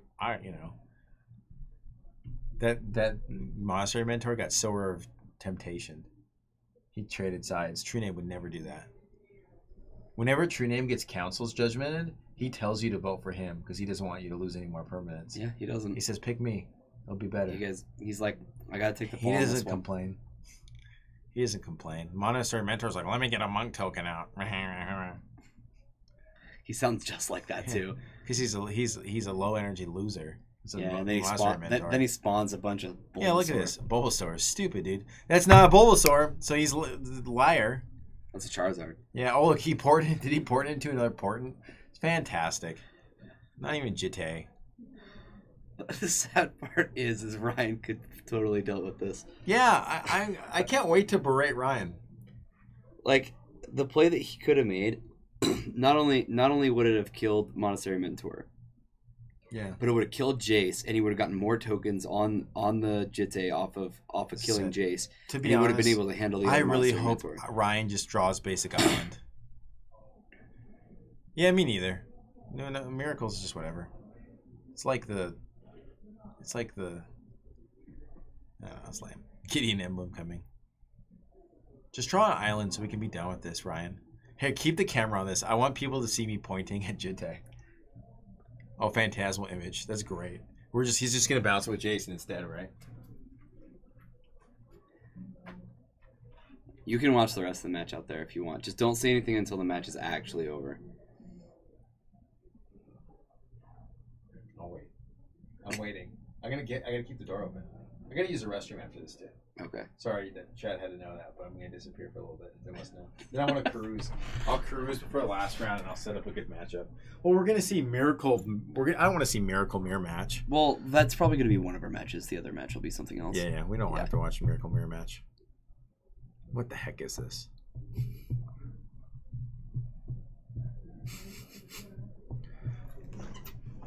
It's just like.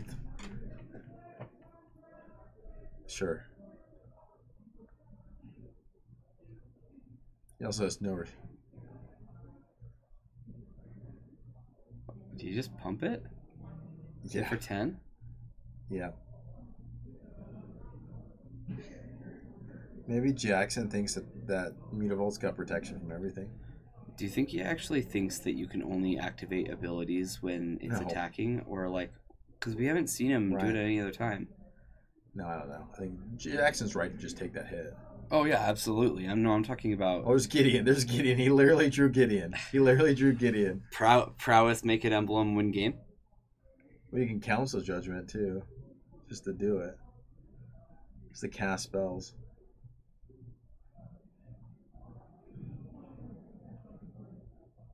Of course they have another cantrip, right? Yeah. Oh, can't this game be over? Oh, you did see it? I didn't see it. Okay. Okay, look. Now just don't even shuffle. Yeah, okay. Just play Gideon and kill him. Okay. Wait, okay. All right. You go tell him. Hey, Ryan. Put the Jitte back. So I realized that after this I should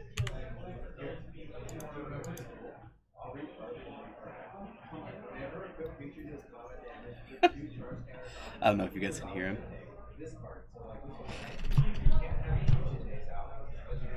You know why it's legendary? Because some idiot decided to start magic to the point where it was so good they had to make the rest of the comic opposites. And look, You can? guys, and then you look at it.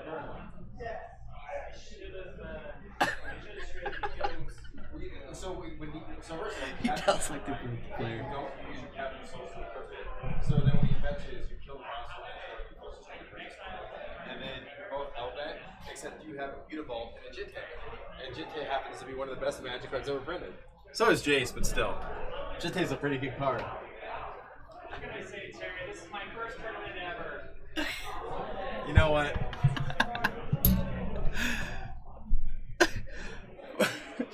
Hey, Bryce is actually getting a little pouty because he thought that he was the only person who got braided, and he thought that that was something that was special between you and him. What do you mean?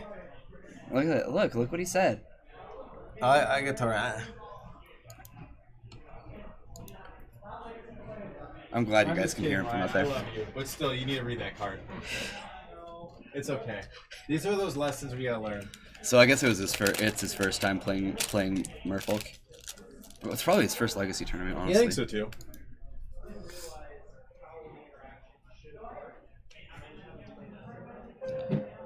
Just short of being whipped with a newspaper. Yeah, pretty much.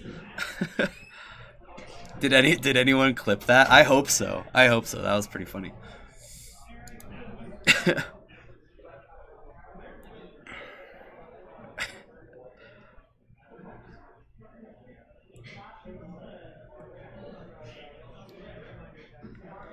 Hey man, I can help whenever, you know? Like if I have to unmod Bryce just so we can time him out for 600 seconds, then that's what we got to do, you know? Just got here, Stoneforge. We are in between rounds 3 and 4. Round 3 just barely ended. 2 bits for Terry. So, for some odd reason, this has been a really strange tournament for us. We've seen multiple Tezzeret decks, multiple Merfolk decks, and multiple Miracles decks. There's only been one deck that we've seen that isn't one of those 3 decks, and that was Nick Fit, and it lost to Merfolk because it's like the worst Nick Fit player ever. Me? He heard me. Crap.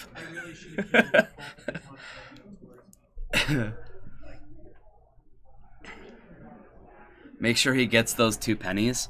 Yeah, I'll see what we can do. If Brian walks back in. All right, and since the door is open, I can definitely hear. It looks like we're getting our last round posted. So let me get that set up for you guys. Sure. Also, where do we sit here? Oh, is this the one that they put on? All right. Miracles and Fish were somewhat interesting. I'm not gonna lie, but you know, you can only watch the same matchups over and over again for so long before it's like, come on, let's get something different on camera.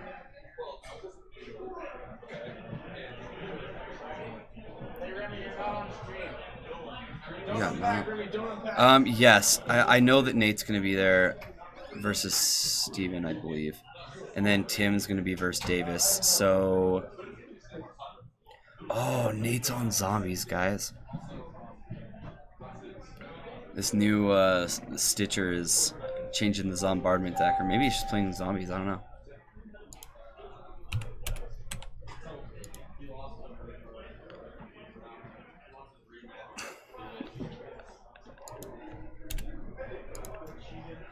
Alright. Oh my goodness.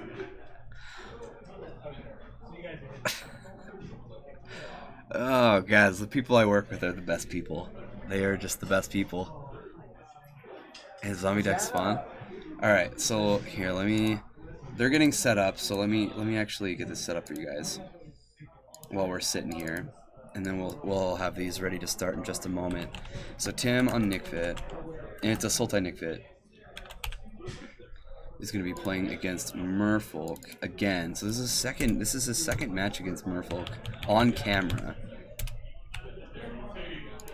And then must be doing semi-well if he's staying on the top tables.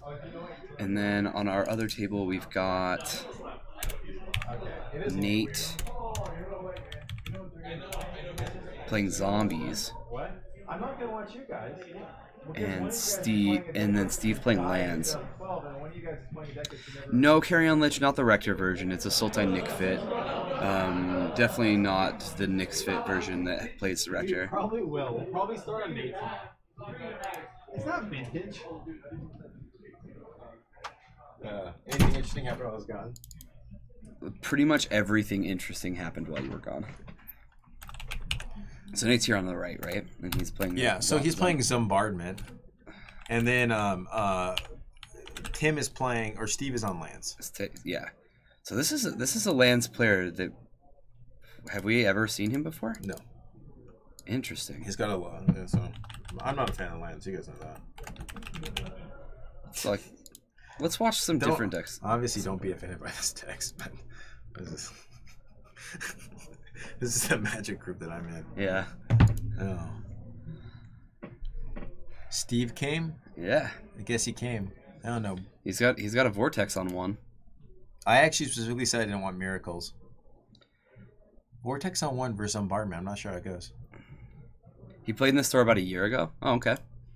Good to have him back then. Maybe I do know who this is. He's bald. Oh yeah, I do. I definitely know who this is. Yeah, he hasn't played at our store in a while. Someone should tell him Lands is like hip hop is dead. Okay, so this is the new M19 card. Crypt Stalker Bocker. Crypt Stalker, is that what it's called? Crypt Stalker. I No, thought it was Stitcher Supplier. Stitcher Supplier. Okay, thank you. Stitcher's Assistant? Something like that. But anyway, it's a 1-mana 1/1 that when it comes into play, you mill 3 cards, and when it leaves play, you mill 3 cards. Yeah. So, Ooh, Cabal Therapy can gamble. Ooh. And it is a zombie. It is a zombie, so it allows you to cast Supplier, Stitcher Supplier. Okay, thank you, Carrion Lich. But anyway, yeah, it makes it so you can actually cast Gravecrawler from your graveyard as well. It's just all the value. Interesting. I mean, a really great value turn from Nate. Definitely. And getting the discard too is good. He's got the Marsh Flats and Bloodstained Mire, so he's got plenty of land. So that Wasteland's going to be kind of meh. You just black. Why would you splash black? For what? Yeah, like Ruglands is a thing. But Dark Confidant or like what? Why would you have Dark Confidant? I mean, we've seen it in other land strategies because the curve is so low. Mox Diamond. Yeah, and Mox Diamond. That's the part. That's the reason why lands is good because you metric out all the removal. Yeah. Yeah, I'm really not sure. You used to play Aggro Loam. Like that's a deck that runs black. Yeah. Jund colors, just not run Knight. Use Terravor and Countryside Crusher. Yeah, the old 4-color loam or 3-color loam. Aggro Loam originally was 3 colors. Remember, it's Jund colors. Yeah. Countryside Crusher, Terravor, and Friends. So, yeah, for sure. It looks like he's just playing standard lands, though. Last time I saw him play, he was just playing lands. Yeah, Buglands. There's Ruglands. Sorry. Yeah. Love the speed. Yeah, Nate plays very quickly. Are you saying Nate's not a Miracles player? Yeah, that's exactly what I said. Okay, so he sees Mana Vortex number 2. Wow, I don't know if I've ever seen a lands deck play 2 Mana Vortex in the main deck. Yes, this seems like it wasn't a great hand. I'm surprised he didn't gamble right away for like a loam or something. I feel like he needed to get the engine going. Yeah, gambling for a loam. Yeah, Mana Vortex definitely looks terrible against all these creatures that just come back. Or Curry, yeah. He needs a... Okay, here's an Entomb. Ooh, this is awesome. Is he going to get Dread Returns? I don't know. What is that card? Oh, this is the Commander Dragon. The Commander Dragon. I'm a Commander player who plays Dragons, so I should know what this is. I do not know the name of this card. Let me see if I can find it before somebody else finds it. It's probably called something silly. Like, oh, is it Bridge from Below? Is it just the Masters version of Bridge from Below? No. I think it may be the Masters version of Bridge from Below. No, I know this. I've seen this. I just can't remember the name. I'm going to find it. Nasty McDragon? It's a black card. Bone Dragon. Is it the new Bone Dragon? No, it's not the new Bone Dragon. Neltooth. Is it Neltooth? That's my guess. Right here. Boneyard Scourge. Oh, thanks. Okay. I knew I could find it. So what does it do? Good question. It just came out. Is it sack 2 creatures? It was in the previous commander set. So it's a 4-mana 4/3 flyer, and when a dragon you control dies while he's in the graveyard, you can pay 2 and bring him back. I'm pretty sure that's the right card. Yeah, that's not the right card at all. You don't think so? Not at all. If you look at it, the Is it dragon's Bone facing Dragon? different ways. Yeah, it's Oh, Bone is it? Dragon. He's definitely facing different ways. Okay. I thought I had it. Yeah, nice try. It was a good try. Yeah, Great Whaler is right. Yo, Great Whaler or Mox Diamond.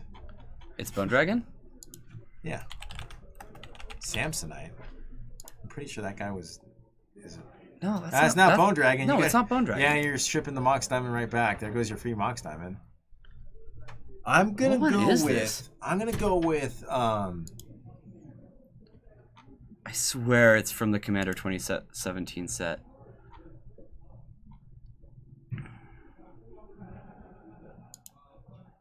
Black Graveyard Dragon.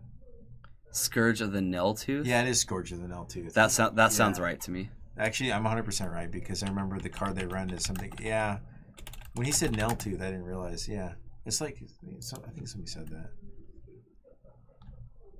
Well, this game's super over.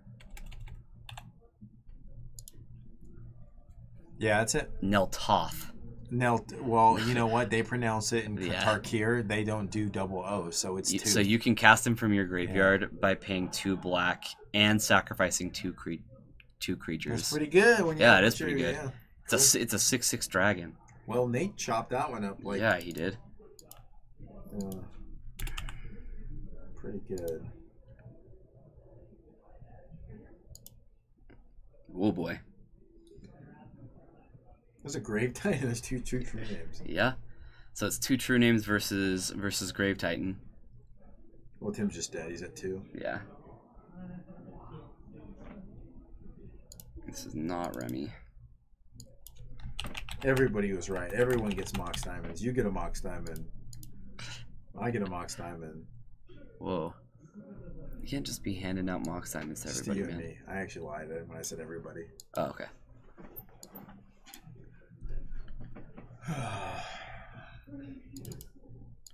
Well, True Nose is a good card. Yeah, I mean, You're right. It's just always on your team. Just always on your side.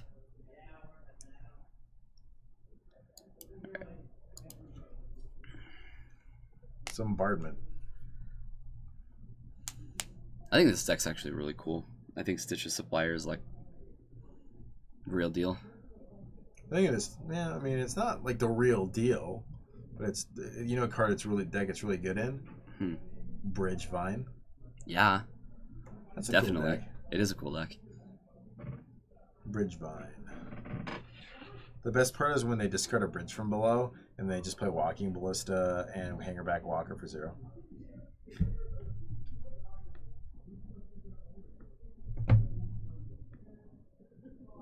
Kyle doesn't even play Magic anymore. If he plays Magic, he is medium about it. That's true.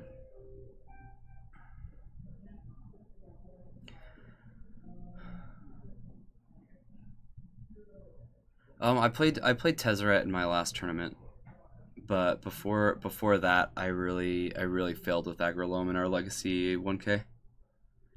But that was like the first time I've actually had a rough tournament with it, so hopefully it goes better going forward. Yeah, Rest in Peace is pretty good. Containment Priest, well, yeah, Green Sun Zenith. Against Agrolome?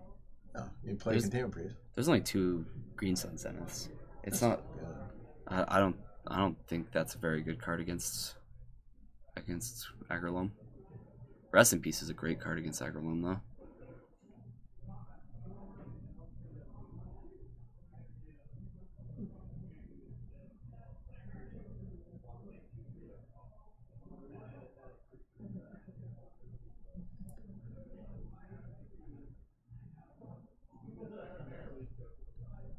I'll probably be streaming more lately though, and if that's the case, then I'll probably want to do some Agrolome streams here in the next couple weeks. So that'll be on this same channel, and I'll do that on MTGO. So You meant bombardment. Oh yeah, yeah. Both are great against bombardment. Yeah, for sure, Benjamin.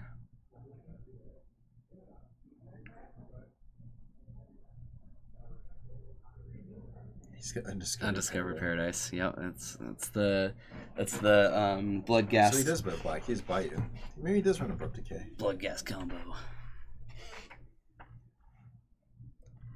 Crypt Breaker. I even told Nate that, yeah, that's the card they're sideboarding in Black Red Reanimator, the deck you're going to be playing soon. Oh, yeah. You're going to stream Black Red Reanimator? That'd be cool.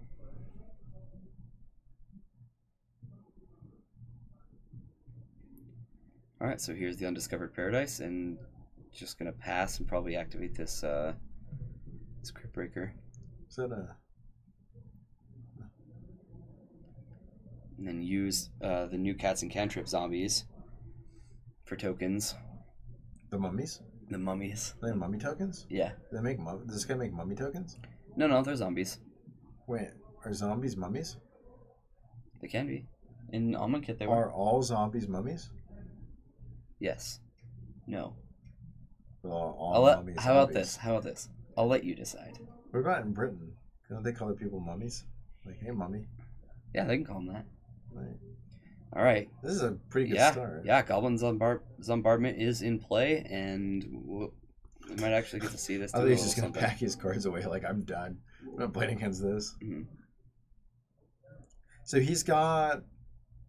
So he can recur blood gas, basically. So what is he missing here to get like his like big loop going? Well, an Undiscovered Paradise bounces. So he's going to be able to just Undiscover Paradise blood gas every turn for 1 damage, kind of. Which is, well, all mummies are zombies, but all zombies aren't mummies? Correct. Correct. Just clarifying. There's people out there who want to know. Yeah.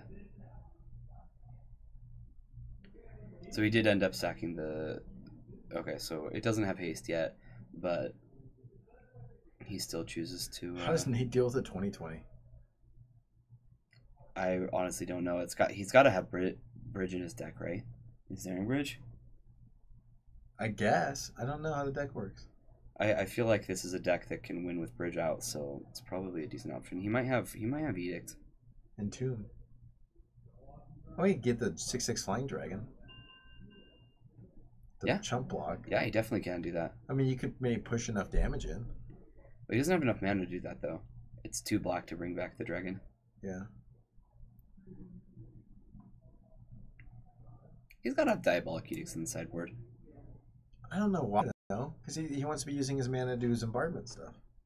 Yeah, but if you can't beat a 2020, then you need something to beat a 2020. Maybe not. Maybe you just try to just say, you got me. I think he's dead. Oh, he's dead.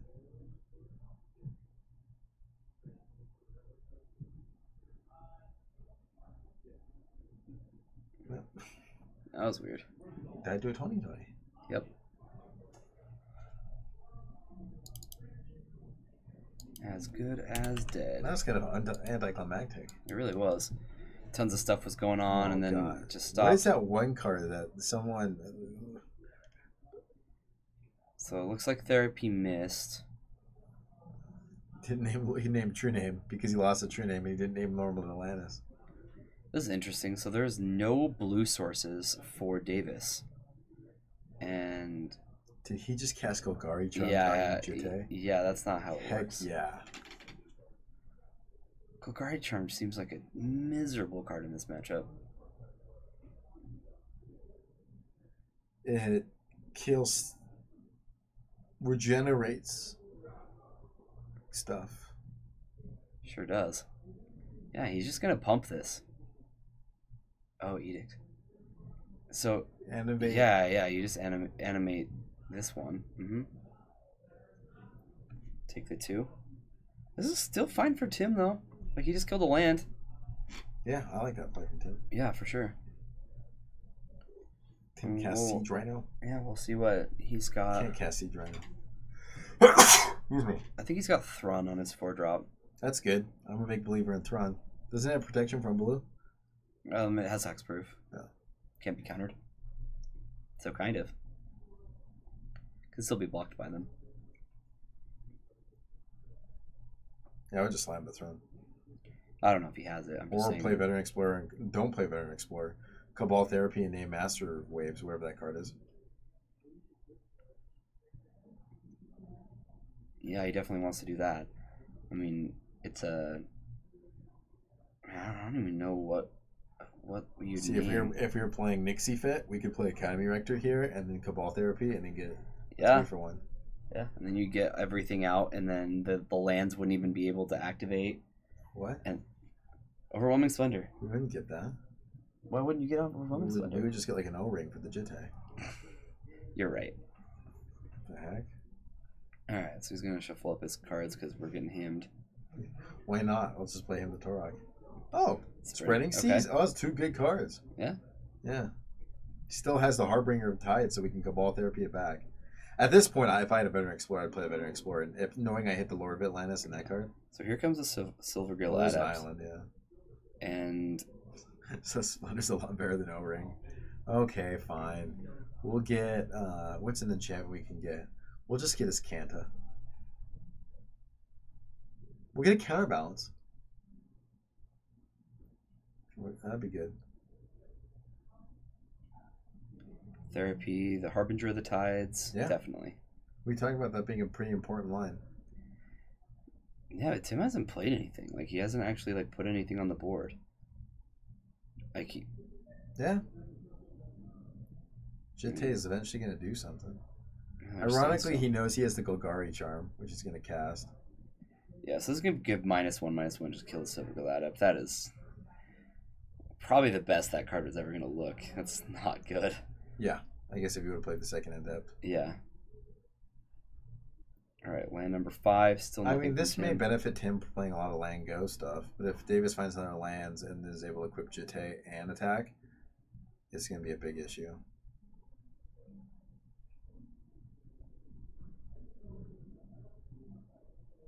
So Tim's going to play a 6-drop. So Grave Is Titan this or Grave Titan. what else would he possibly have in this slot? He talked about Woodland Bellower. I don't know that that's actually What does what's that card do? It's like a 6-mana 6/6 or something like that, and when it comes into play, you get to search your library for a. Oh, this Carnage Tyrant. Okay, that's much better. Thank goodness. I told him not to play Woodland Bellower and to play Carnage Tyrant. So yeah, this is gonna be rough for Davis to Oh, you race. can't force that Carnage Tyrant. Yeah, you definitely can't.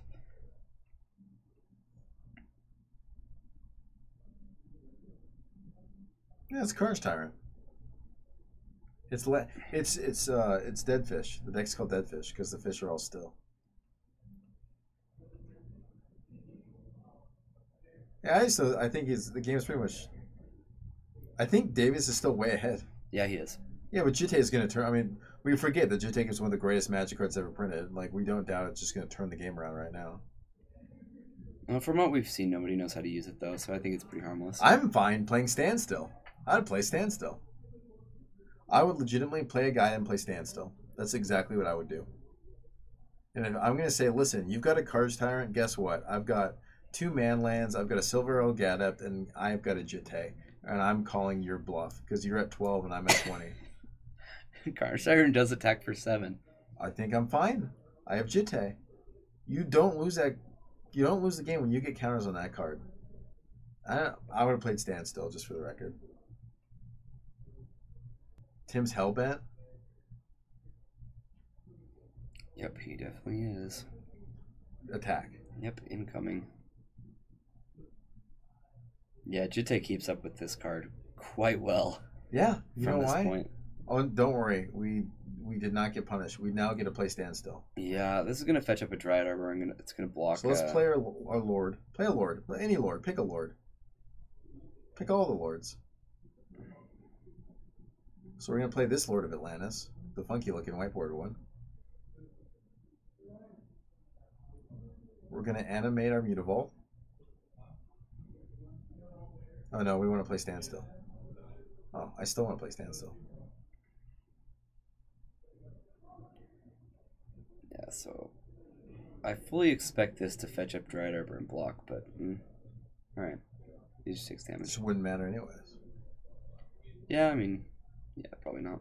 All the guys are too big. Oh yeah, because the Lens got played. That's right. Oh look, our Silver Girl Adept. How big is Carbon Tyrant? Is he a 7/6? Is he a 7/7 or a 7/6? 7/6. Yeah, Captain QC, you're right. He should have fetched up Dryad Arbor. He should have blocked, and he should have used his Phyrexian Tower to sack the Dryad Arbor to prevent from getting counter. Oh boy. Four souls. Okay.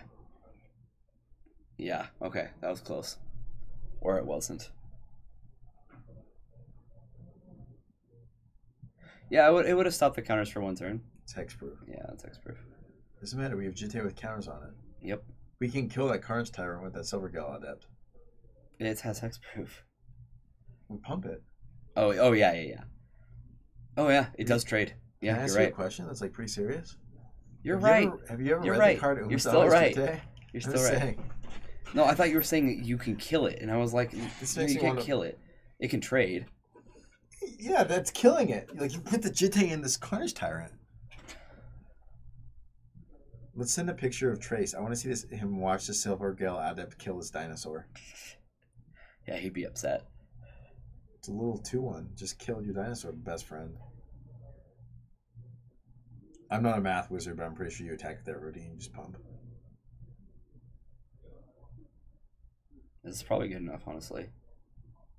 Tim's hellbent though. Yeah, this is definitely good enough. Yeah, look, watch GTA kill a Carnage Tyrant. Yeah, that's lethal. 3, 4, 5, 6, 7. Mm-hmm. Oh, Hannah Torque wouldn't have done it. Neither would have that. When was that was GTA? Good card confirmed. Yeah, card's insane. That's what we learned today on the stream. The Umazawa's Jite stream. Look at this. It's already over. That's the end of our stream. That was a fast round. There was. Well, things we learned today.